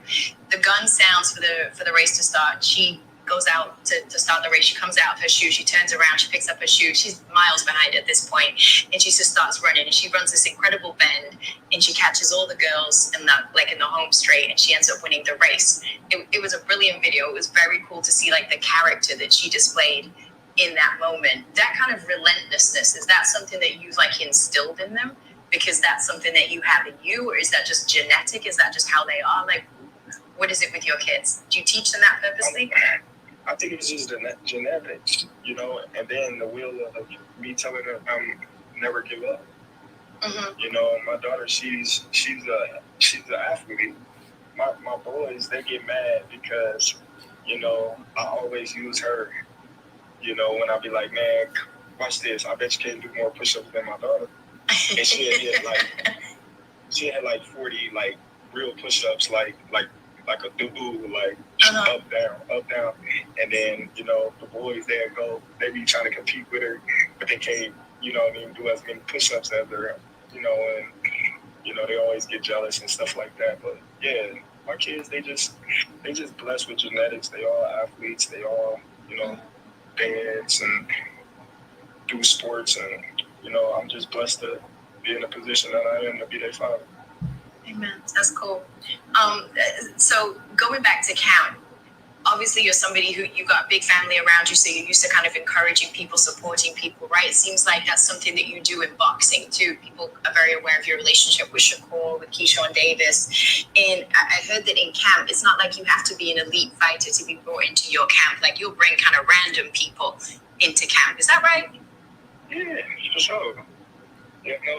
What does that do for you? Or what are you trying to do for other people? I just want to, give other people the hope of reaching a certain plateau, in the sport of boxing that, maybe their dreams. Some people just want to be able to say, oh, I had a name in boxing. Some people just want to be able to say they won a world title. Some people want to be the best fighter in the world. So when you look at it, there's a place for everybody in the sport of boxing, and sometimes the only thing a person is missing is that opportunity. Because I was once that kid that coming from Omaha, Nebraska, that nobody knew about. I was that kid that when I went to the Nationals, everybody wrote me off because they figured everybody from Omaha was a walk in the park. So I had to, make a name for myself, and still, I wasn't given anything I wasn't, you know, the kid that made it to the Olympics. I wasn't the kid that when he turned pro, that got a huge signing bonus and the managers and promoters. Okay, yeah. I feel like the rest of that shit, they just So going on. I Yeah, just want to say, I got to see, stop that shit now. it's I cool, right? appreciate that love, Randall Bivens. Much love, much appreciated, my boy. So like he need to stick to talking about personal shit like with the kids and stuff because when he open up his mouth talking about anything else, bro, it's just pure Correct. ignorance, a whole bunch of lies. And see, that's what made him a very likable person when you see him with his kids and things like that. But when he opened up his mouth talking about all this other shit, it's like, man, And that's what we on though, nah. kid. That's why I want to cut that kid shit because I ain't here to be friendly. Fuck all that, right? The kid shit. Great father, you a great father. Motherfucker John G a great father. Everybody in the chat, great father. So that's salute on that, right? You got money, you're rich, you go be a great father. I know a lot of people don't, but you go be great father. But I ain't here to put light on him being a great father. I'm here from his line capping ass, doing what he doing, right? Sitting this motherfucking line. That's what I'm gonna stick to. I don't give a damn what they talking about, right? Salute to him on being a great father, right? That comes with your priorities together and all that shit. Right now, we on this motherfucker ducking, lying, right? Trying to make everything about Terence Crawford, right? Set up her, use Errol Spence's name, like you said, Key. Built his fucking career off of Errol Spence at 147. Because when you come up, you're talking about, and they even was putting you with Errol Spence before you came. You weren't putting yourself with Errol Spence, buddy. Yeah, buddy. You weren't putting yourself with Errol Spence, buddy. Motherfucking Max Kellerman, Stephen A. Smith. They was trying to get you to talk about Errol Spence bad as fuck. You refused to talk about him on the way up. You want to talk about Keith Thurman. But now you want to take your position at 147 and tell this man he is not the best 147 pounder out there. He's not the A side until he got the lineal. Motherfucker, who did you fight to become lineal champion? You feel me? What big name that you really put out there? And I give you all the credit in the world because my motto is, you know, you can't help who's the champion when you get there. But when you start talking like the way he's talking and he's trying to shit on Errol Spence's resume and make it like, oh, Danny Garcia didn't win shit. And Sean Porter was already beat and Kell Brook was already beat. And Ugas, how many times he lost?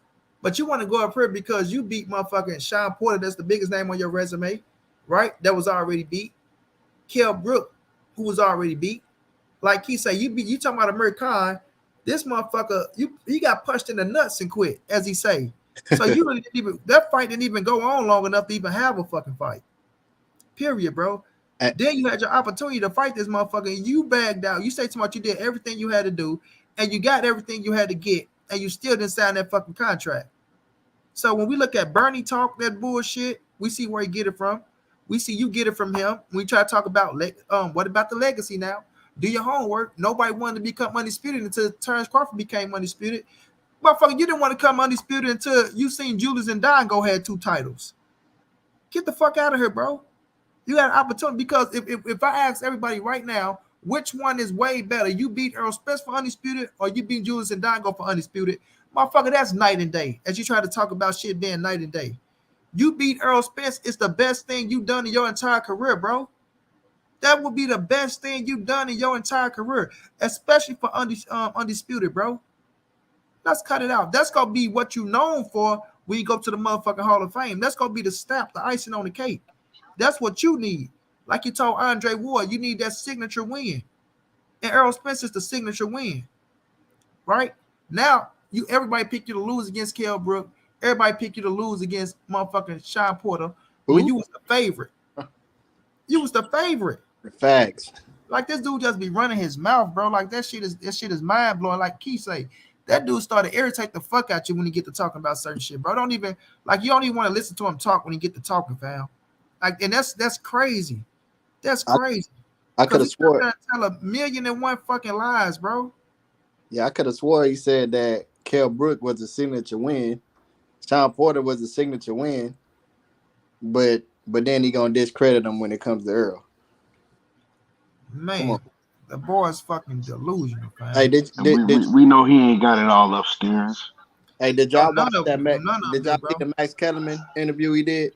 No, we ain't even worrying about the Max Kellerman. Yeah, I seen that. I watched that one too. Bro, man, that one right there. that furthermore, after I watched that one, bro, that furthermore was like, this fight ain't gonna happen, bro. How he talking with Max Kellerman, I was like, nah. Man, he don't want Nah, they go. He don't want the fight. Because He don't want the fight. Usually I'll be like, I Max be like biased. He be biased when it comes to Bud. But he was like, really like, now come on now. If you don't, you telling me if you don't have this fight with EJ, it doesn't affect your your legacy. And you see what did you hear what he said, Keon? Yeah, I heard everything. Yeah, hell yeah, I heard what he said. I watched that whole interview. I broke that shit down too. Come on, man. I'll tell you what to get EJ to fight. Y'all want to know what to get him to fight? If EJ go on a full month, right, rampage of pretending like he in the club and drunk, he need to go. No, I'm dead serious. He need to go on a full month rampage, right, and post it all on social media. Pretend like he drunk. Pretend like he ain't training. Pretend like that he just in the club every night. If he do that shit, oh, that fight happen real fast. That fight happen real fast. That nigga got to do that. Yeah, it happened real fast. Bro, Mac, we got him. We got Bud. Bud, he fucking up again, Bud. I seen him. He fucking up again. They fucking up, Bud. He fucking up. We got him. Let's get him in the ring now, Bud, now. Look at that. Yeah, Bud. We got him, Bud. We can do it. Bernie. As long as he see that Errol Spence on that nigga with the shag shit, that he's focused, that he training, that he ain't, you know what I'm saying, doing none of that extra shit, he don't want no parts of that work. That's just what it is. His whole tune changed when he seen that Errol Spence was really, really serious about this shit, right? And then it even changed more when he seen, okay, because remember, people were still like, oh, well, he ain't going to be the same after that eye injury. He ain't going, you know what I'm saying? You even put up money, how he was talking before the Ugas fight, right? He's barely giving EJ a chance over Ugas, right? After that shit, his whole tune done changed. And now that he see that Errol Spence ain't let up since the Ugas fight, you know what I'm saying? First it was like, okay, well, we could negotiate. Now it's like, shit, nah, I'm good. I was already undisputed at 140. You know what I'm saying? Well, what else I got to do? I don't need to be undisputed. Mm-hmm. He's saying everything. He's saying everything, but yeah, let's make the fight happen. We should make the fight happen. He's saying everything but that.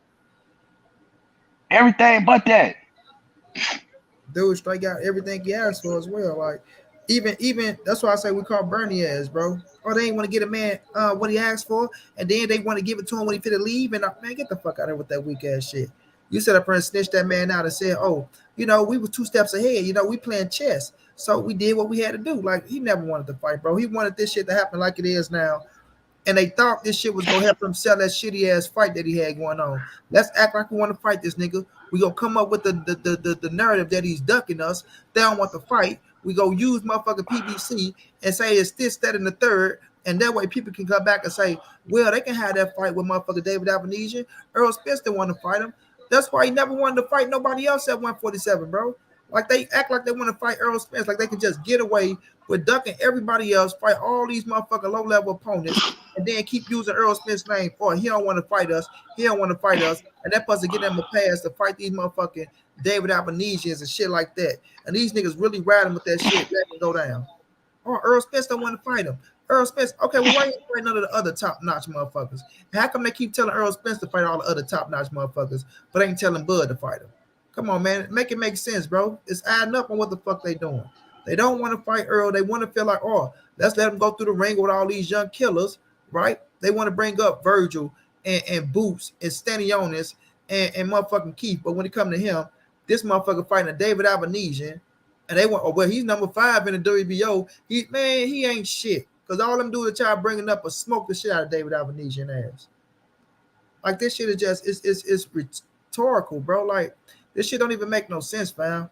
And then when he do these motherfucking interviews, he just keep digging himself deeper and deeper into a fucking grave and show his jealousy and envy towards Errol Spence, and that he's not trying to let him touch undisputed. Or he don't know what it feels like to be undisputed. He don't know what it feels like to be the number one cat at the division.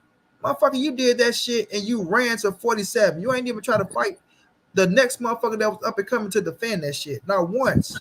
You can't play with my basketball. Nigga then took off when he became undisputed in time about. But You don't even imagine know be undisputed for a while, nigga. You became undisputed and ran your ass off, nigga. See, he be talking like that on interviews, right? And that's his way of keeping it professional. Imagine how he be talking when he around Bernie and them, when ain't no motherfucking cameras around. Imagine how, so we be getting on Bernie ass. Imagine how Terence Crawford be talking. Bernie talk like that because that's how they all talk when they amongst each other. When you hear Bernie, that's Terence Crawford when the cameras ain't on. That's why he said he could speak for me, bro. Remember Bernie? Right. I mean, remember Bernie said he could speak for me, bro. Exactly, bro. You know that's how they talking, champ. Like, bro, that's why I said, bro. And Bonnie, I used to defend Bud to the death, but I ain't blind. Shit, I ain't, shit. Stevie Wonder could see this. God damn it, Ray Charles and them. Hey, bro, this shit is, bro. Bud is totally changed, bro. That kid, that person they saw, Mr. Omaha. You breaking up, YB. Yeah, you done went all the way out. Yeah, he done totally changed, bro. Like you said, niggas start talking right now, Monty B. There you go. There you go. You broke up. You said Mr. Omaha, then you broke up. Oh yeah. Well, can you hear me now? Yeah, well, you perfect. Yeah. Okay, yeah. Terence Crawford went from Mr. Omaha to Pretty Boy. I mean to Money Bud. The money Bud Mayweather. You know what I'm saying? Terence Crawford is the best at when you talk about Terence Crawford, at first it was legacy, and then it flipped. Hey, what do you say, Monty? When you start off, you want legacy, and now it's about the money. Right, hey, bro. What do you say? It flipped. I said, oh shit. I said, Bud, stop talking, bro. Like Monty, like my boy Key, be like, man, just talk about the kids, like Key say, bro. Just talk about the kids.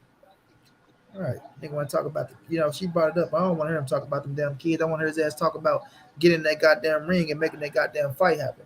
Nigga running from that smoke. Floyd, currency over legacy, right? But you still was gonna make more money fighting Errol Spence than fighting David Avenesian. But this is an easy. If it's 10 million, right? It's an easy 10 million. You finna beat the fuck out of this dude, make it sound good, like he's a tough competitor and all this shit. Finna have a good motherfucking performance and come out here like you really did something. And all these niggas gonna be coming out, oh man, you see what Bud did to that dude? Yeah, Bud this and Bud that. But then turn around, they trying to age Bud out. They trying to age him out.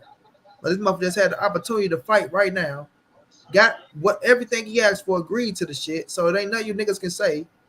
But he wanted to fight Errol Spence. Man. And Bernie sitting up here telling you motherfuckers, oh, it's chess, not checkers, and we had this in our back pocket. Man, get the fuck out of here somewhere. All I'm saying, them niggas when they get to talking, let them talk. They gonna tell everything. Mm-hmm. Bernie talking about in one sense, oh no, Bud said that Errol Spence want to fight. Both of these guys getting flat. He said, nah, Bernard. Hey, Bernard, he want to fight just like I want to fight, Bernard. He's hungry just like me, Bernard. Yeah, Bernard. Then motherfucker turn around. The man don't want to fight. He don't want to fight. Like, what the fuck? Y'all do be doing this shit, dog. Hey, Money, what do you say? I think him and Al Heyman got something going on.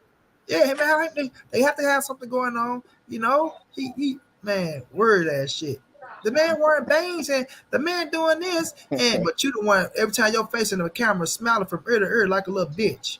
A little small little peon. Come on, man, cut it out.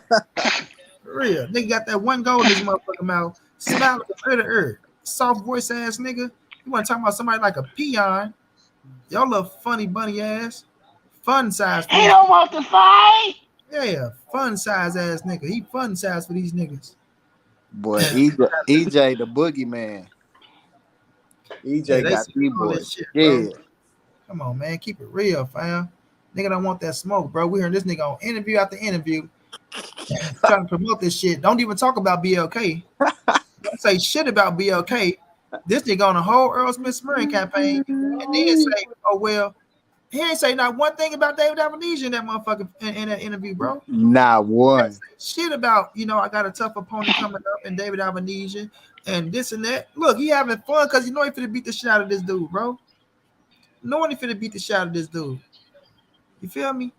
In front of K Abado, horny than a motherfucker. Nigga, horny. What's wrong with you, dog? This nigga money fucking food, dog. Ooh, let me keep on here for about 45 more minutes. Come on, man. Get the fuck out of here with that weak ass shit. This nigga money a fool, man. For real, bro. It's the fact. What the fuck wrong with you, dog? Looking at that woman now, he can say all this shit in front of this woman, but when he go over here, he want to school her about the origin of undisputed. When the last time somebody been undisputed? Oh, it's in the 4 belt era. I'm the first cat that did it, so now I'm setting a trend. Like she like, come on now, motherfucker. Undisputed been in how long now? So now you the first nigga to set the trend to becoming. Oh, when Terence Crawford became undisputed, everybody want to be. You became undisputed. That shit ain't set fire on shit for real, bro. Like, be honest, bro. But what about doing it again? Come on, man. What about doing it again? Become against a motherfucker that's worthy. Like, I'm not gonna do that shit against somebody this time. Y'all know that's my guy. Nigga, I am. I don't give a fuck what you talking about, nigga. That nigga wasn't shit. Hold on. Julius Doggo, my guy, right? We got a relationship. Yeah, he ain't my guy. Hold on, Keith. AC now, right? He went out there. He went to Russia, won the title. He went to Scotland, won the title, right? Beat Ricky Burns, beat Travasky, how do you pronounce his fucking name? So, okay, he became unified champion. Like I say, it's hard to become a world champion. When you do become a world champion, you're a world champion for the rest of your life. So you go Julius and Dongo, right? You become undisputed. I'm giving you your credit for being undisputed at 140, right? You getting your credit for becoming undisputed. But when you talking about becoming undisputed against Errol the True Spence Jr., fam, and undisputed against Julius and Dongo, come on, bro. It's night and day. Like, we got to be real with this shit. This is no knock to Julius and Dongo. Because you going in the history books, you're going to be able to tell your kids, and that's what you forever. I think he's the first Namibian fighter to be unified in the fight in the undisputed. But I don't even think it was a fucking Namibian champion before Julius. I think his brother, Paulus Moses, I think he fought for a title. So Julius and Dongo created history. You got to respect that shit. But when we talking about fighting Errol Spence for undisputed, bro, EJ, the motherfucker that's 1 and 2, the motherfucker that's everybody saying, and we know he's going to be a future Hall of Famer. And you sitting up here talking about, oh, you done it already, and if you don't do it, it ain't gonna affect you as much because you was undisputed before. Errol Spence don't know what it's like to be undisputed. Like, and she never even said shit about Errol Spence being undisputed.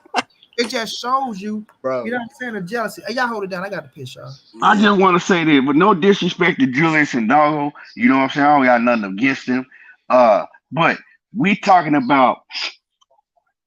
about Julius and Dongo on these level of fighters, right? The top tier level of fighters. And he never was that, never will be that. And that just is what it is. You know what I'm saying? I mean, it just is what it is. I don't want to shit on him, but Julius and Dongo is a C level fighter at best. Yeah, that's just is what it is. You know what I'm saying? I mean, and I mean, everybody can't be a B level or A level fighter. You know what I'm saying? And he's cool for a C-level fighter. But when we talking about him bragging about becoming undisputed, okay, bro. But you had the easiest path of anybody that I can think of that became undisputed. Bro. That just is what it is. Name me somebody else that you know that was undisputed that had as easy as path as he did or easier. Hey, Keon, when he said that top rank built fighters up, I don't disagree with him because they put up their fighters in great position, building them up to fight these nobodies and get these belts. Right. That was all politics. That's why he was able to become undisputed. It was all politics. You see how it's a lot of fighters, right? We like, damn, they right there to be undisputed. And then you see a whole bunch of roadblocks get in the way that makes it impossible for them to become undisputed. Terence Crawford didn't have to worry about that. They set him up so he could become undisputed. They set that shit up perfectly for him. And he had a nerve enough to complain about Bob Arum. If it wasn't Bob, he would never be undisputed. If it wasn't for Bob, he would have never been undisputed. Hey, if it wasn't for Bob, he threw him a lob. Bro, I have to go back and think about it. I'm like, man, if it wasn't for Bob, shit, you know, he wouldn't have had the exposure that he had because that motherfucker was not selling himself. He don't talk, bro. And then when he do, he sound like what he doing now, bro. This shit counterproductive, Key. The shit he's saying right now, bro, this shit is not helping his brain. Hey, who is that? I forgot who he did the interview with. He was talking about, he gave his props to Timothy Bradley. Yep. Yeah, because that's the who gave him the exposure or whatever. Yeah. And Mikey Garcia, the person he just hated on, was actually a mofo that actually helped him get signed too. He told Bob about him too. Tim Bradley and Mikey. They were talking to Cameron Duncan and you know, talking to Bob at Top Rank about him. Mikey Garcia and Tim Bradley. That's the truth. Did you see that Max Kellerman interview, YB? Nah, I didn't see it, bro, because I didn't want to hear Max Kellerman, bro, because I know he be capping for Bud because, you know, he was on ESPN. Bro, he do, but actually, bro, this time he was actually like, come on, Bud. You tell him, like, he was like, if you don't you mean you'll not fight EJ and, you know, it'll be okay? Pretty much. He was like, nah, he was like, come on. And he tried to use the excuse that who he say didn't fight? Riddick Bowe? Nah. He said Sugar Ray and Aaron Pryor? Yeah, he said Sugar Ray and Aaron Pryor didn't fight and it didn't hurt their legacy. And he and Max Kellerman was like, come on now. They was on different sides of the street. He was like, they was on different sides of the street. Like, y'all can fight. Like, you know. And then, motherfucker, you ain't got no Duran on your fucking resume. You ain't got no Hagler on your resume. You ain't got a Benitez on your resume. Shit, bro, you ain't got no Hearns. I'm like this, right? You got dudes like Max Kellerman always talking about, and you know, you are undoubtedly the #1 pound for pound fighter in the world, and rubbing his fucking ego, bro. If he the #1 pound for pound fighter in the world, right? Well, then I could say that Tank Davis is the #1 pound for pound fighter in the world. Well, bro, you ain't fought nobody. That's my whole point. Like, we could. Why is he the pound for pound? Why is he the pound for pound best fighter in the world? Because to me, I gotta go off of who you fought, bro. You been at 147 pounds since 2018. Who have you fought at 147 for me to say that you're the #1 pound for pound fighter in the world when you got somebody else in the division that's showing that he is the best in the division because he's fighting all of the dogs in the division? When the last time you fought a champion with a belt? Bro, you're not even the best. You're not even willing to show that you're the best fighter in your own division.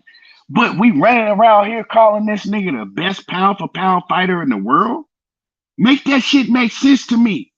You're not the best fighter in your division, but you're the best pound for pound fighter in the world. It don't make no sense at all.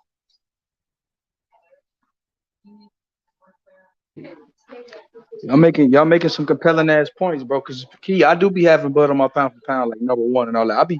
Look, Key, I'm a big Bud guy. Like it's just I can't defend him, dude. You know what I'm saying? Like honestly, I just can't defend the way he moving, the things he's saying, and doubling down on that shit. And then the more he talks, bro, to me, I feel like they need to put a muzzle on him. I feel like whoever, like, but see, that's the thing though. Bud, you know, because of that ego, bro, ain't nobody putting a muzzle on Bud. He's surrounded by dudes that let him talk like that, bro. And they probably, like you said, keep behind closed doors. They talk the same way. So yeah, they talk like that. And so check this out. Right? Yeah. He talk and see, and I was telling Ricky on my show earlier, right? Cause Ricky's like, he's scared, and then another cat was like, "Oh man, how can he be scared of Errol Spence? He ain't that man. He didn't fought such and such. How can he be scared?" And I said, he's not scared of physical combat, right? He ain't scared to throw hands with Errol Spence. That ain't what he's afraid of. These dudes ain't scared to get into physical combat with another man. See, that's what people get it misconstrued, right? He ain't scared to get in physical combat. What he's afraid of is all that shit that they built him up as. They're crowning him as the number one pound for pound fighter in the world, right? They saying this and he's that and he's this. Plus, he got an oldest record. He's scared to lose. All that shit goes away once he loses. All that propaganda that they build up on ESPN, building him up to be the boogeyman, building him up saying that all these other fighters in the welterweight division for all these years been scared to fight him, saying that Errol Spence has been scared to fight him for years, and Errol Spence been ducking him, and then him running around saying the same thing, and him running around saying, I've been trying to fight all these guys. All of that shit goes out of the window, right? All of that shit that you holding on your back with Omaha, they can't say that shit no more once you lose. That's what he's afraid of, because he's talked so much shit. He's let them build him up to, to be on the fucking throne. He's done it. He's ran with all of that shit. And now you hear him speaking himself in third person, right? He's smelling his own piss. But he knows in the back of his mind, it's going to look real bad on me if I take this L to Errol Spence because of all this shit I've talked and all of this propaganda I've ran with. That's what he's scared of. You know what I'm saying? All fighters got an ego, and he's built his up to where he can't afford to lose. And if he do, it can't be the Errol Spence. That's what he's afraid of. Oh no, listen to this though, Keith. Listen to this, y'all. Listen to this. Listen to this. Listen to him. Appreciate you taking it at 47. Where are you at in your life and your career right now? How do you just feel as a whole? I feel great, but I feel like I still got a lot to accomplish. I want to become undisputed. At 147? At 147, yeah. Sure. That's the kind of thing that 147 for sure. Become undisputed. 35, I couldn't become undisputed because of the politics that's going on right now. So, but all in all, I'm blessed and I'm happy how my career has gone so far. I accomplished a lot in the sport of boxing. Similar to you. So now you say you want to become undisputed at 47. So why ain't you doing it, bro? So why ain't you doing it, fam? Why ain't you doing it? You just had the opportunity to do it, fam, but you didn't do it now. But now undisputed at 147 don't mean nothing. You feel me? So it's like the dude is a walking contradiction, bro. We can catch him in so many lies when he open up his mouth, and it's just sad to see this shit. It's just sad to see it. And then cats be acting like we hating on him. Oh man, y'all hating on Terence Crawford. Yeah, his legacy is better than Errol Spence. It's night and day. You got niggas out here, he's the fucking lineal, man. The lineal. Errol Spence ain't never had no lineal. Terence Crawford had the lineal 2 times. Errol Spence ain't never had a lineal title. He don't know what that feel like. He don't know what undisputed feel like. And he probably never know what it feel like. Terence Crawford holds the key to that, man. And if Terence Crawford don't want to give it to him, he don't have to give it to him. Like, sounding like straight hoes. But he ended up with the money, and he make the most money with Errol Spence. Right. Like, you got to make that shit make sense to me, fam. This dude, it just don't add up. Everything that he say, it don't add up. It don't add up on what he's doing. It don't add up the moves he's making. And people keep, $10 million reason. I mean, you got 10 million reasons why to go fight David Alvanese. 10 million reasons why. But if Errol Spence go fight a motherfucker David Alvanese for 10 million, you motherfuckers will be shitting on him. Like, come on, bro. Shit just ain't adding up with this dude, bro. It'll never add up. And the jealousy is out there. We're saying what he's doing, and he don't even give a fuck because, like he keeps saying it, he did everything he needed to do to accomplish a Hall of Fame career to where he really feel like Errol Spence won't go into the Hall of Fame. Like Errol Spence is not going to 54 and not going to 60. So right now where he's staying, he just feel like he done so much more than Errol Spence to where he can just shit all over him. He holds all the cards, and what he say is law. And that's why we at the point where we at now. And that's why he feeling like when he went out there and made that little $50 million deal happen, allegedly, that, you know, and they took that shit off the table and showed him that he ain't no fucking boss. Right? You ain't no boss because you ain't get that deal done. Bosses close deals. You feel me? You ain't closed shit. But you went and ran into motherfucking BLK, the only little deal that you had on the table, and you wanted to make that happen to make yourself feel like you was a boss. So, man, we're not riding with that bullshit, bro. Jealousy is jealousy. Envy is envy. And you can't take that shit up out of that dude, bro. And he walking the fine line of that shit, and he happy with it. He happy with it. He really feel like he's going to go in as a Hall of Fame, and Errol Spence just going to be sitting outside just a just a three-title champion, and he's not doing nothing else after this go-round. He just think Errol Spence's career stops at 47, fam. And you can tell by the way he talk. And that shit is it's crazy, bro. And Monty, you know, when he was like, I wonder if he gonna fight Thurman. You know, he said he was, if he fight Thurman got a better, Thurman would be the best win on Bud Crawford resume, if you want to be honest. Man, that'll be the biggest name on his resume. That's a fact. The biggest name on Bud Crawford resume. So if Spence fights Thurman, that's damn near clearing out your whole generation or your whole era of welterweights that's 30 and up. You get what I'm saying? The guys that came in with EJ or around that age, he would damn near clear out everybody. The only person that he can't get, that he hasn't been able to fight, is Bud Crawford. If that makes, you know what I'm saying? So that's damn near clearing out your whole era. I don't feel so when Bud was like, I thought he was never gonna fight Thurman. All that crazy shit, bro. You get what I mean, Money? This is 120%. This is wild, bro. Like, I mean, he know it though, man. Like, this ain't no this shit ain't just happening. Like, he know it, bro. Like, all this shit is thought of. This shit is planned out. This shit is planned out. He don't just wake up one day and all of a sudden he don't want to fight Errol Spence. All of a sudden he talking about all this accomplishments and shit that he achieved and all. This shit is real. This is thought out and it's well planned, bro. You know what I mean? Monty, I want to play with this shit that he said with Max Kellerman, man. Go ahead. Hold on, let me see. Hold on. Hey, Monty, your boy Duke down the bottom said something that's stood out. Oh, go, my bad. So, Terence, I and many others think Crawford Spence is not only one of the best matchups you could ever make, but is vital for the legacies of both of you guys. How do you feel about that? Do you believe the fight will ever happen? You know, and if a Spence fight doesn't happen, is that something that you think really damages your legacy in any way? Or would there be anyone else at 147 pounds that would pique your interest the same way? Well, I think it's a great fight for both our legacy and for boxing as a whole.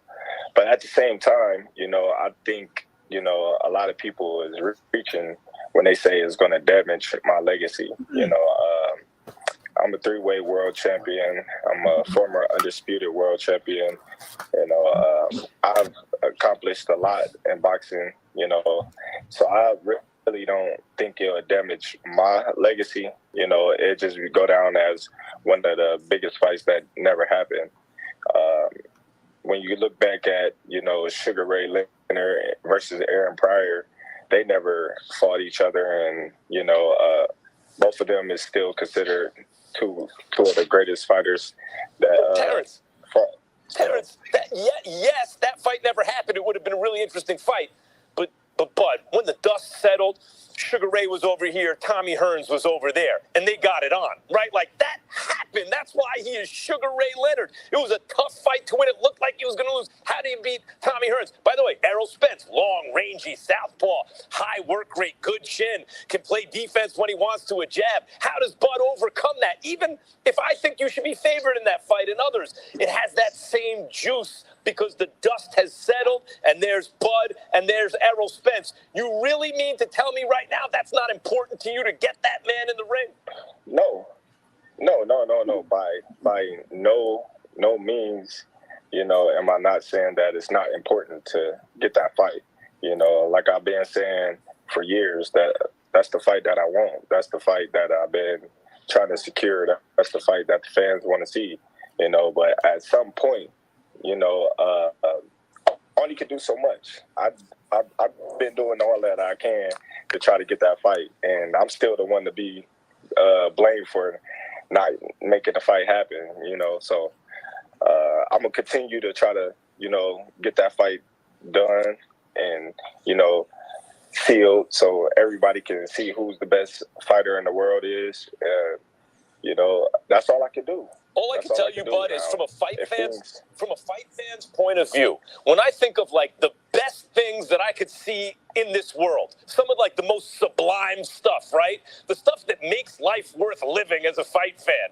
I think of Bud Crawford and Errol Spence, man. I need to see that, and I do appreciate that you seem to be the one.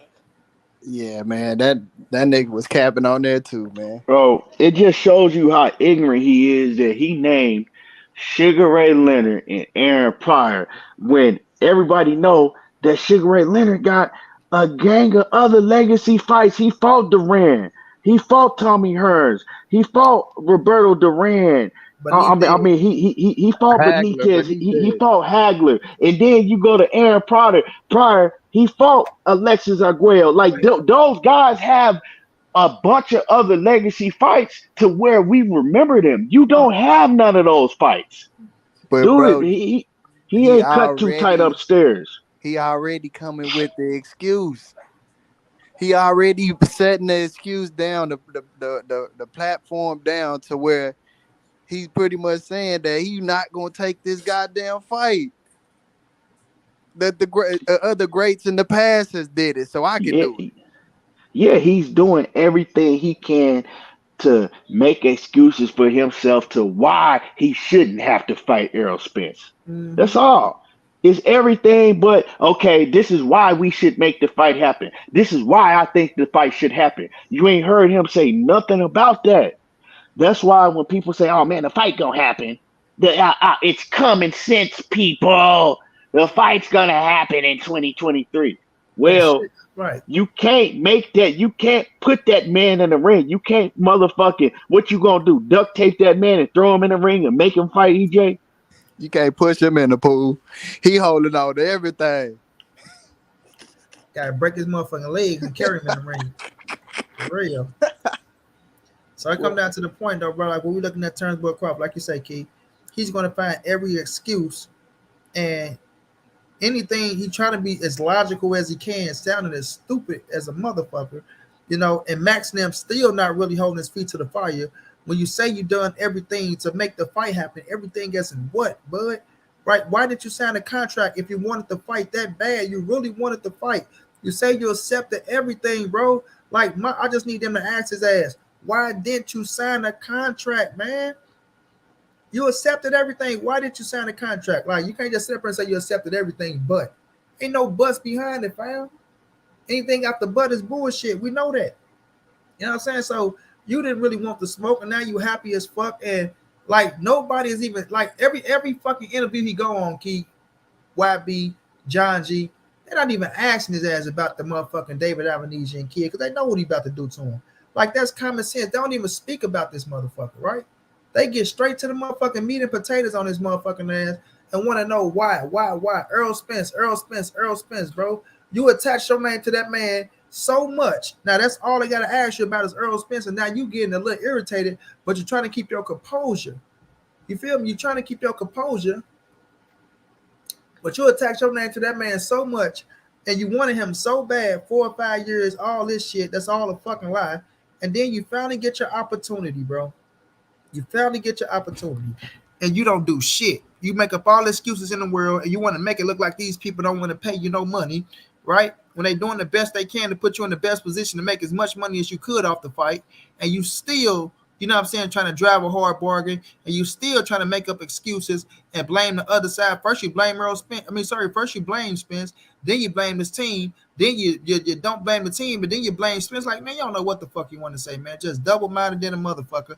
And got everybody out here kissing your ass, trying to be down with you. and they just trying anything to make it sound right. But we know what the truth is, bro. You don't want that smoke. You digging yourself like you was in a motherfucking 6-foot grave. Now you're in a motherfucking 12-foot grave now. You know what I mean? So it's gonna be hard to climb up out that motherfucking hole, bro.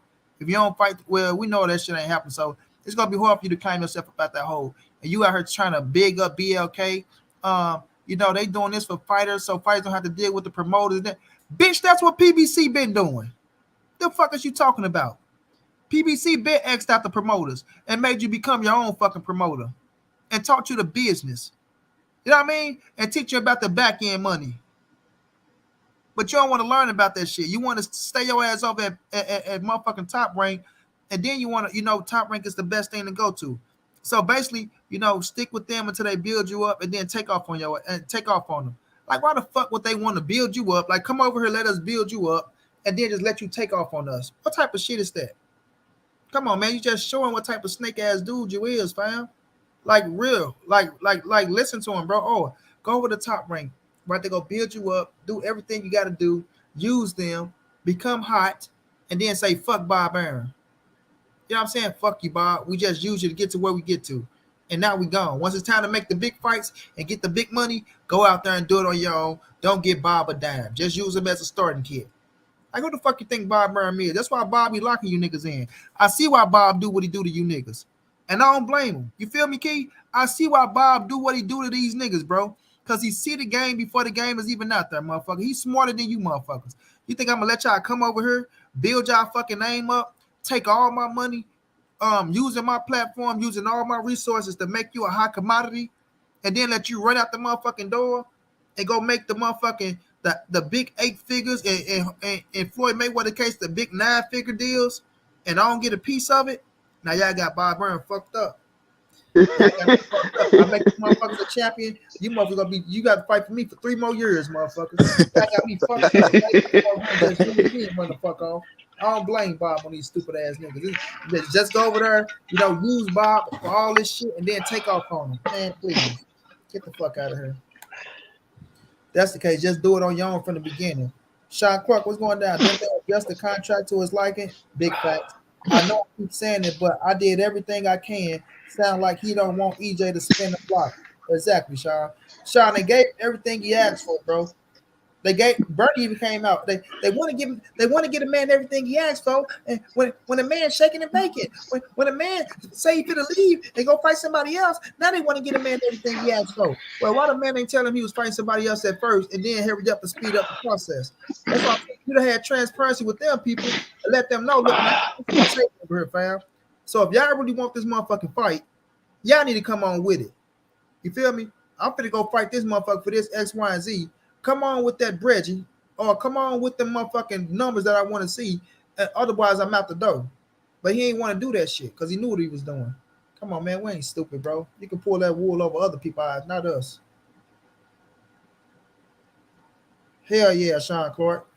Bud Buck Nasty Crawford is the hater of the year. Send that nigga to the haters ball, bro. Flat out, bro. He ain't want the smoke. He didn't want the smoke. We can see by the way this man talking. We can see him on K Albedo shit. Like I said what I said. I stand on it. That's why niggas standing for that long. You hear me, Key? Nigga just hey, telling Terence, Errol got a 5-stick and Al Heyman mama sick. Al Heyman mama. I made a rap out of that shit. I forgot how my rap went, Key. You feel me? Snitching ass bud. You feel me? Snitching ass bud. And now he in front of that woman, that motherfucker, ooh. Like, did y'all see him, bro, when he was in the ring? I forgot who he beat. He saw that ring girl, that motherfucker say, ooh, boy, ain't had nothing that, man, come on, man. Stop playing with us before I get to burn your ass up for real. Then his little nephew talking about he was letting you let me make it off for it. I ran your ass up out this motherfucker. Talking about I've been letting you make it. Nigga, you ain't letting no motherfucker make shit. I'm gonna make it, all right. You been letting me make all these videos like a motherfucker. I want to keep it out. That's what you said the last big fight he had was Trey Songz. Yeah, Trey Songz. They got that motherfucker. That's the biggest name he had out there is Trey Songz, nigga. That motherfucking singer. Hey, bro, y'all boys is crazy, money. Would you say? Errol Spence got a 5-stick and Al Heyman mama shit? Goddamn. Yeah, bro, they got that snitching like a motherfucker. Say it ain't so, bro. Say it ain't so, Valley. Y'all know what that's off of. Say it ain't so, Valley. That nigga Valley out motherfucking hoodlum, bro. Exactly who the fuck he is, bro. Bro, Yeah. just what happened? Terence Crawford used to be a goddamn bad man. Like nigga wasn't taking no shit. Now, bro, it seemed like he went to church and got saved. This man is friendly as hell now when it comes to EJ. Man, I don't want that smoke, man. That dude's talking all that shit. Like He a whole different character. That nigga brought Earl Spence name up. That woman ain't said shit about Earl Spence. But look at my legacy and look at Earl Spence's legacy. It's night and day. I got the lineal. I got this. Them gonna go pull some Bernie. Go back to 1805, right? When Sonny D'Amato, right? They wouldn't even let black people fight back then. You had Sonny D'Amato, he had the lineal title, right? The man was undisputed, right? Sonny D'Amato, they only had one belt back then, and you had to beat everybody in line to become undisputed. But Sonny D'Amato, right? He fought Sonny Delgado, and come on, man. Come on. What he say now? The man said, I need a feather in my cap and a woman on my lap. Come on now. We all know. Come on, man. So corny ass up out here somewhere, man. And that nigga is a cop. Jay Reed is a cop, bro. So that's just what it come down to, man. Terence Boy Crawford, bro, is a fucking facade, bro. He a fucking facade. That's what he is, bro. That boy is a fucking facade. And like I like to give him all his credit. Like I don't like to take shit away from him because I'm a still stand on my ground. You can't help who's the champion when you're in a division. You do what you got to do. But when you talk the way he talk, then I got a key on your motherfucking ass, nigga. I got an everything box in your motherfucking ass. Who the fuck is on your resume and what have they done for you to be talking the way you talking, bro? Like, seriously, what have they done? What have Julius and Dago done after you stopped them? Nothing but get stopped. Hey. You know what I'm saying? And Dago, Monty, I don't know you talk about me like that. I thought we was homeboys. It's the truth, man. Come on, I know it's the truth. But the facts, bro. You see, he brought up Mikey. Mikey bringing up Mikey never had a fight, but check this out. Like I just made that point, bro. Gamboa. Mikey come up and fight Errol Spence, right? Like Mikey ain't never had a fight at 147. You ain't never had a fight at 147. But it's okay for you to go up and fight for a world title, but it's not okay for Mikey to go up and fight for a world title. Make it make sense, bro. Mikey's a 4-division world champion. You're a motherfucking 3-division world champion. That's what I was telling Drico, old peon ass, right? And I think you in the chat, Drico, you old peon, bud ass, kissing ass Negro. I'm happy I'm in a motherfucking the dog house. Look, they ain't even let you in the house. Then you in the dog house. They keep your ass in the backyard. Drico, bring your silly ass out here and get these scraps. Now take your ass over there and count for us, right? I'm gonna have you sticking around Travion. We gonna feed him bullshit information so he can feed you bullshit information, and you gonna put that bullshit information out there. Keep your ass far away from me as possible. So when they ask me, do you know who Drico Bay is? I'm gonna say, fuck no, Drico Bay. The boy say he don't even. The boy disowned your ass, and you still kissing his ass. Oh, that's just bud. That's TC, man. Come on, man. TC crack jokes like that. Even when I talk to TC, he be like, who the fuck is you? You know, that's an inside joke, man. But you know, I'm working my way on dating his sister. You know, me and Letitia, we talk all the time. Come on, Drico. Stop kissing so much ass, bro. Stop kissing so much ass. That boy don't want no smoke. He don't want no fights with the big dog. He run his ass around here trying to promote this shitty ass fight that ain't finna do nothing, right? That ain't finna do nothing. Now y'all can say I'm hating now. That ain't finna do nothing. Probably don't even make $5 million off that motherfucker. And y'all talking about, oh, he's doing this, he's setting trends, he's doing all this shit. Man, stop it, bro. It's looking bad on that boy's behalf. It's going to continue to look bad on his behalf until he get his ass in that ring with Errol Spence and get his ass whooped. You feel me?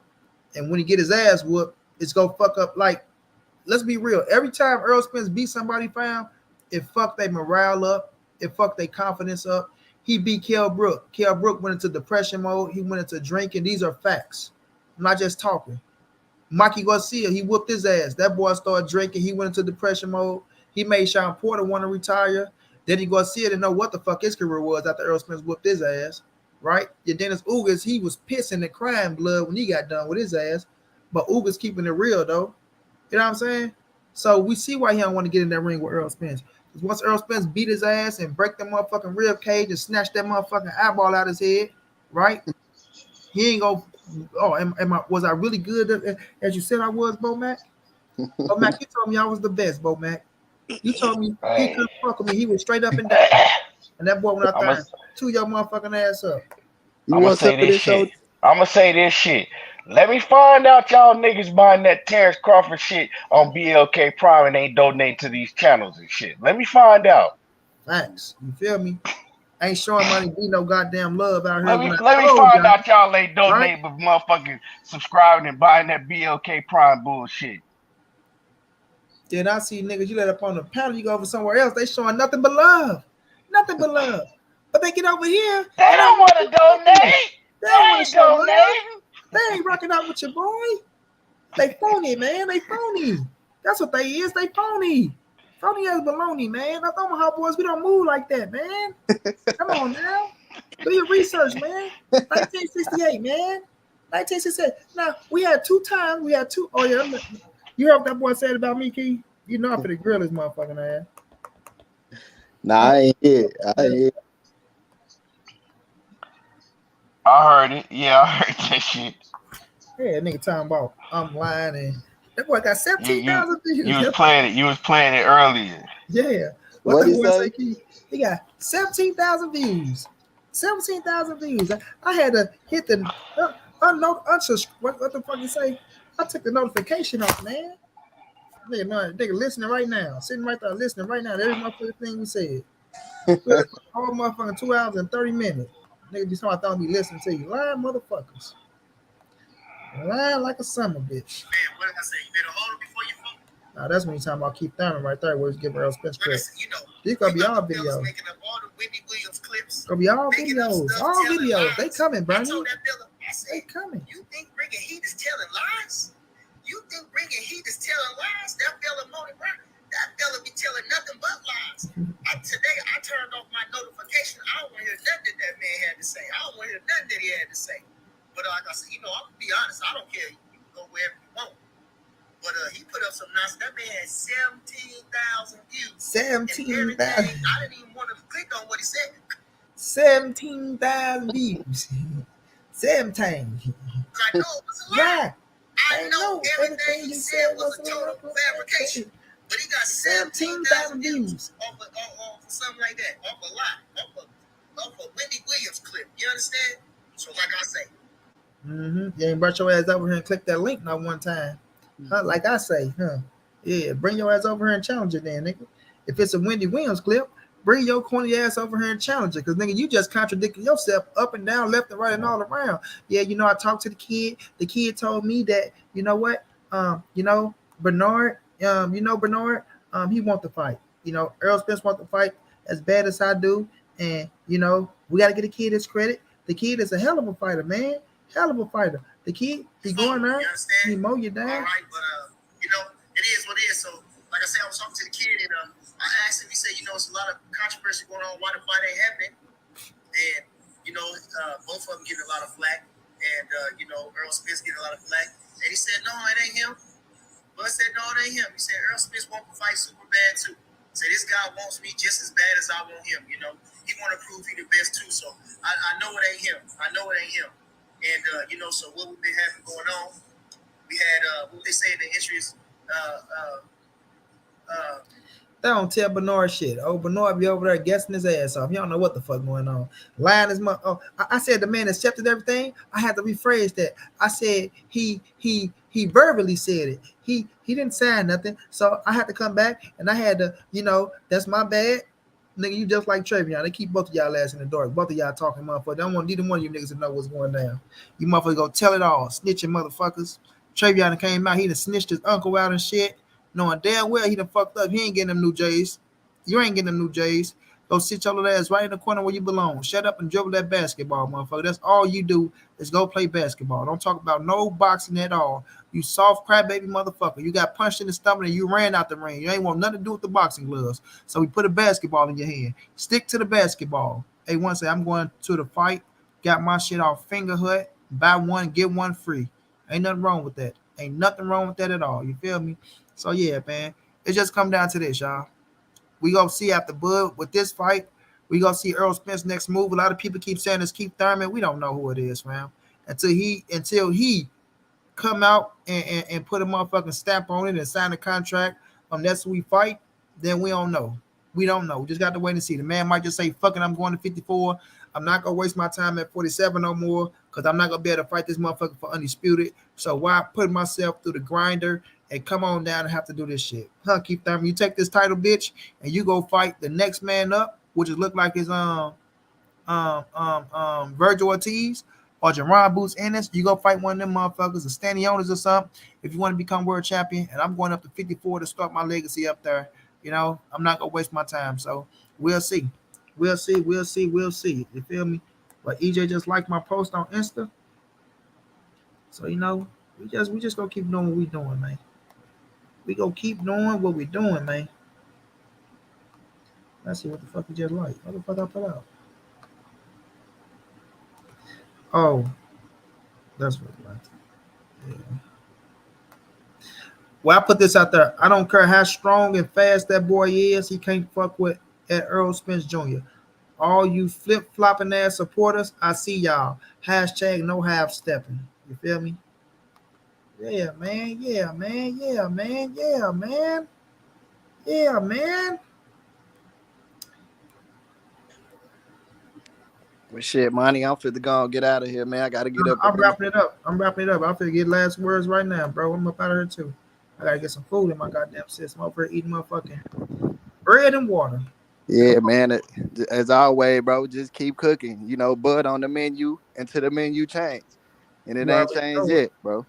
You know so what, keep cooking his ass, bro. We got Bud Crawford stew through the whole motherfucking winter. You feel me? Ain't nothing like a good old bowl of gunbow stew with Bud Crawford inside that motherfucker. Crawfish stew, huh? Crawfish stew.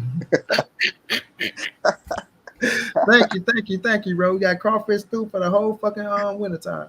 But go ahead and do your thing, John G. I know you got them kids over there, boy. Go do your thing. Yeah, man. Boy. I ain't got much to say, bro. It's just, you know, I'm telling you that 5% didn't dwindle. It dwindled down, bro. His body movement, his actions, the shit he's saying, bro, is he want to protect that O, and I think he got a lot of doubt that he'll lose. That's why he moving how he moving, bro. But shit, we gonna keep cooking him. Like I said, man, keep one foot on his neck, the other with a boot in his ass, bro. Until next time, money. Till next time. All right, YB, Keon, y'all keep doing what y'all doing. Key, let me get some last words. Key, let me get some last words. Key. Shit, I ain't got too much to say. But you know what I'm saying, to these niggas that's all up under my comment section crying, yeah, you niggas dick right, bud. Oh, I got more. I got more for you. You know what I'm saying? I'm on that nigga helmet. I got more. You know, so you niggas can stay mad, keep getting mad, and I got more. I'm going to keep them coming.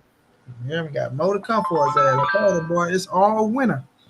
All winter. And boy, Lord knows if December 11 don't turn out to be what it's supposed to be. Oh man, that the kid better know it. You hear me, YB? December 11 better turn out to be everything it's supposed to be, YB. And you know what I'm talking about. You know what I'm talking about. It better be everything it's supposed to be. Because if not, I'm gonna turn to a devil on his ass. But my boy YB, what's going on, YB? Let me get your last words, bro, so we get on up out this camp. Hey man, awesome, awesome breakdown like always. Money B, keep doing what you do, man. Shout out to Key, John G, and yeah, man. When people mention your name, you taking notice. You know, people notice who you are, bro, and so people are mentioning you and what you say and how you carry yourself about this whole situation with Spence and Bud. But yeah, after hearing this interview, man, I'm with John G. I was hoping that Spence to spin the block and get Bud in the ring, but I don't think it's gonna happen either, bro. I'm with you, Monty. Shit, Spence go up to 154, do your thing, bro. I don't really care I don't care what Spence's next move is now because I just don't see it happening. And shit, bro, just keep calling out the contradictions, bro. Because if Spence was doing it, they would call it out. You get what I'm saying? I was there, bro. Everything that Spence did, I was very critical. Now that Bud Crawford's doing the shit, it got to be the same energy. Like I said, all I want is a fair playing field, man. Keep the same energy. Like Bud said, it got to be fair. With shit, ain't nobody above criticism, bro. If you pull some sucker shit, you got to get criticized on it, and you got to get critiqued on it, and you can't let that shit pass, bro. Because just because you like somebody or whatever, bro, it's bigger than that. We fans of the sport, and I'm a fan of the sport. And at the end of the day, Bud Crawford ain't give us what he talked so much shit that he wanted so bad, and now you have the opportunity to do it, like you say, Monty, and you don't do it. So get you some food, bro. Get some rest, Monty, bro. And I'm proud of you, man. Keep pushing. I appreciate you, my boy. I know I drug that goddamn video out too damn long. You know, I wasn't trying to get to him talking about the kids and all. You know, niggas start getting, oh my God, you know, Terence Crawford take care of his kids, and oh, look at this about, nope, we ain't going there. We gonna cut that shit. If I knew that what it was, that was my first time seeing the clip. So if I seen that, I would have been cut that shit short. But I'm not here to you know, to get sentimental and all that shit. I told you I'm ready to put foots up ass. I'm ready to shoot a lot of shots, a lot of bullets, and whoever they hit, they hit. I don't give a fuck if you're a friend, you call yourself a friend. If you say you've been with the channel for this long, I don't care. If you standing on that side of the street, if you talking that bullshit, if you trying to come over here with some bullshit, I'm shooting you right in the face. Yep, right in the face. More than once too. And I'm not gonna have no sympathy about it or none of that shit, bro, because I told y'all what I'm doing, bro. I'm fucking Terence Crawford up. I'm fucking BLK up. I'm fucking anybody that's standing on that side of the street up. Feel how you want to feel about it until we get some clarity, bro. Until people start being fair, like YB say, motherfuckers got to start being even and calling a spade, call a duck, and quit trying to use every excuse in the book to get away from it, bro. Stop trying to use every excuse in the book to get away from it. We know sometimes big fights do take a little extra time to get made. So if this fight took a little extra time to get made, and it took, 2 more months for the shit to get put on TV for us, then guess what? They should have agreed to it. Both. Errol Spence agreed to it. Why didn't he agree to it? You know what I mean? And you still gonna make good fucking money, more than 10 M's. More than 10 M's. So they keep trying to use, 35% of what? Well, until the motherfucking fight happened and everything take place, it's just like saying Errol Spence getting X amount of percent for what? We don't even know if it was 35. It could have been 40. You feel me? We ain't see no type of paperwork. We ain't see nothing. So they can keep throwing that number out there all they want to. But you telling me Errol Spence just agreed to X amount of percentage of nothing? But Terence Crawford, you know, he's just the only one doing the shit? Like, come on, bro. We got to stop with all the foolishness and the bullshit, bro. He said he wanted the fight. He had the opportunity to get the fight. He turned the fucking fight down numerous of times, right? So he go get all this heat. Ain't no feeling sorry for his ass, bro. He want to run his ass over there. Or y'all just don't enjoy y'all life, you know. Y'all just, got a miserable life, so y'all go keep doing this. Nah, man, we go tear your motherfucking ass up because we do enjoy our life, and we had some excitement in our life with you and Errol Spence fighting inside that motherfucking ring, and we wanted it. And you turned your motherfucking back on it and said, fuck the fans, fuck your fans. They stupid ass don't even get it, so they want to still just ride the motherfucking train. Don't even know. Once the train get to the edge, you go jump clean off that motherfucker and just let you motherfuckers drop to your death, all you stupid motherfuckers, right? And you gonna leave y'all ass just like that. The man didn't even thank y'all for banning goddamn fight. He couldn't even give y'all a proper thank you. You feel me, YB? If the man can't give you a proper thank you, what's that saying about a man, bro?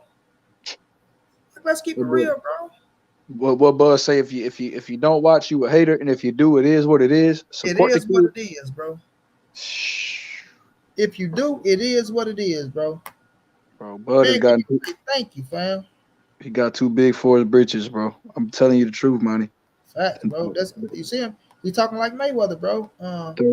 It's all about the money. You know, like boy talking like Mayweather now. Like he achieved. Third person Terence, bro. Third person Terence, money. And shit. When everything about you is third person, bro, you got to start wondering, like, damn. Facts, bro. Yeah, but appreciate you, money, man. You know, I ain't gonna hold you, bro, but shit, we back ASAP, bro, and shit, keep doing what you do, big bro. You already know it, bro. You have a good one, champ. All right, y'all. I appreciate everybody coming through, rocking out with your boy, man, for 2 hours and 43 minutes.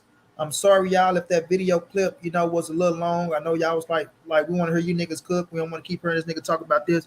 But that was my whole, objective was to come and watch the whole video because I haven't seen the video. So I watched it with y'all. We all seen it together. I just saw little pieces of it, So at the end of the day, right, he trying his best to promote the fight that he got going on, but he ain't promoting the fight. He using every chance he get to shit on Errol Spence and to keep promoting what he accomplished already. Shit that we already know, fam. We already know what you accomplished, bro. For the 150 billion times, we know what you did in the fucking sport, Terence Crawford. We know it. You don't have to keep telling us that shit. You're writing it, you're tweeting it. Every time I did it, okay, bro, we get it. We get it. We want you to fight Errol Spence, the fight that you're talking about you want. You want to be undisputed at 147. At 147. But you get an opportunity, and this is what you give us. And you expect us to just agree with the bullshit. Nah, man. Nah, not over here, bro. But I appreciate y'all, man. It's all love, y'all. I'm going to get up off here. I'll check y'all out tomorrow. I will be dropping, more videos tomorrow. Yes, turns Bud Crawford ass up. It don't stop until I feel like it's enough, fam. And until people start being fair and giving Errol Spence the justice that he deserved for trying to make the biggest fight in boxing happen and doing everything he had to do to make this shit happen. You feel me? He the only person that went out there, once again, accepted no guarantee. He the only person went out to that motherfucker that took a risk, right? Took a risk. And Bud ain't signed shit. So you couldn't have taken a risk. You couldn't agree to everything if we ain't got no fight at the end of the day. Y'all be peaceful out there, man. Y'all have a good night. And I'll check y'all out tomorrow, fam. Omega, my big bro, you know what it is. And thank you to everybody that showed love in the super chat. Sean Clark, I appreciate you, bro. To everybody who showed love in the super chat, y'all know y'all is, man. I appreciate y'all, man. Much love, much appreciated. Y'all have a good one.